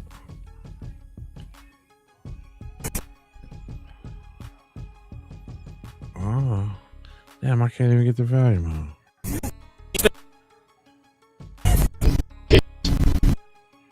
That is crazy. The volume won't even work. Jesus, good God! She's been the case. this horrendous of malnutrition. This is a story that's been told before, but today we're bringing it back with moments no one has seen until now. And his eye was open at first, so I seen him, and then when I seen his eye black, I scooped him up really fast, and I'm like, he's I don't know. I was trying to look back for you. Michigan? You say it's Michigan? Yeah. Okay. Yeah, I didn't know. Thank you, y'all. I appreciate y'all. All right. Well, I ain't going to hold you, but I'm a moja, foja, and scoja about being on code. And you know, I got 4 words for you. I need you to go ahead and subscribe for the vibes. Come on, man. It's like over 400-500 people in here on all these channels. I should see a spike of 400-500 people that just subscribed. I should see the spike right now. I should see a spike and all the likes. If y'all didn't lasted this long with all the talking I've been doing, if y'all done lasted this long, I know I done at least earned a little subscribe or something. Then, you know, if you want to like for the spike in the algorithm, you understand? Most of y'all been commenting already. I see you, you know, and you can share if you care about getting crime everywhere. You understand? Please do that on the platforms that we are on, Jones. And just to bring it all the way home, I've got love, peace, blessings, and aloha. I'm out the Doha for Shoha. With crime, you already know how. You could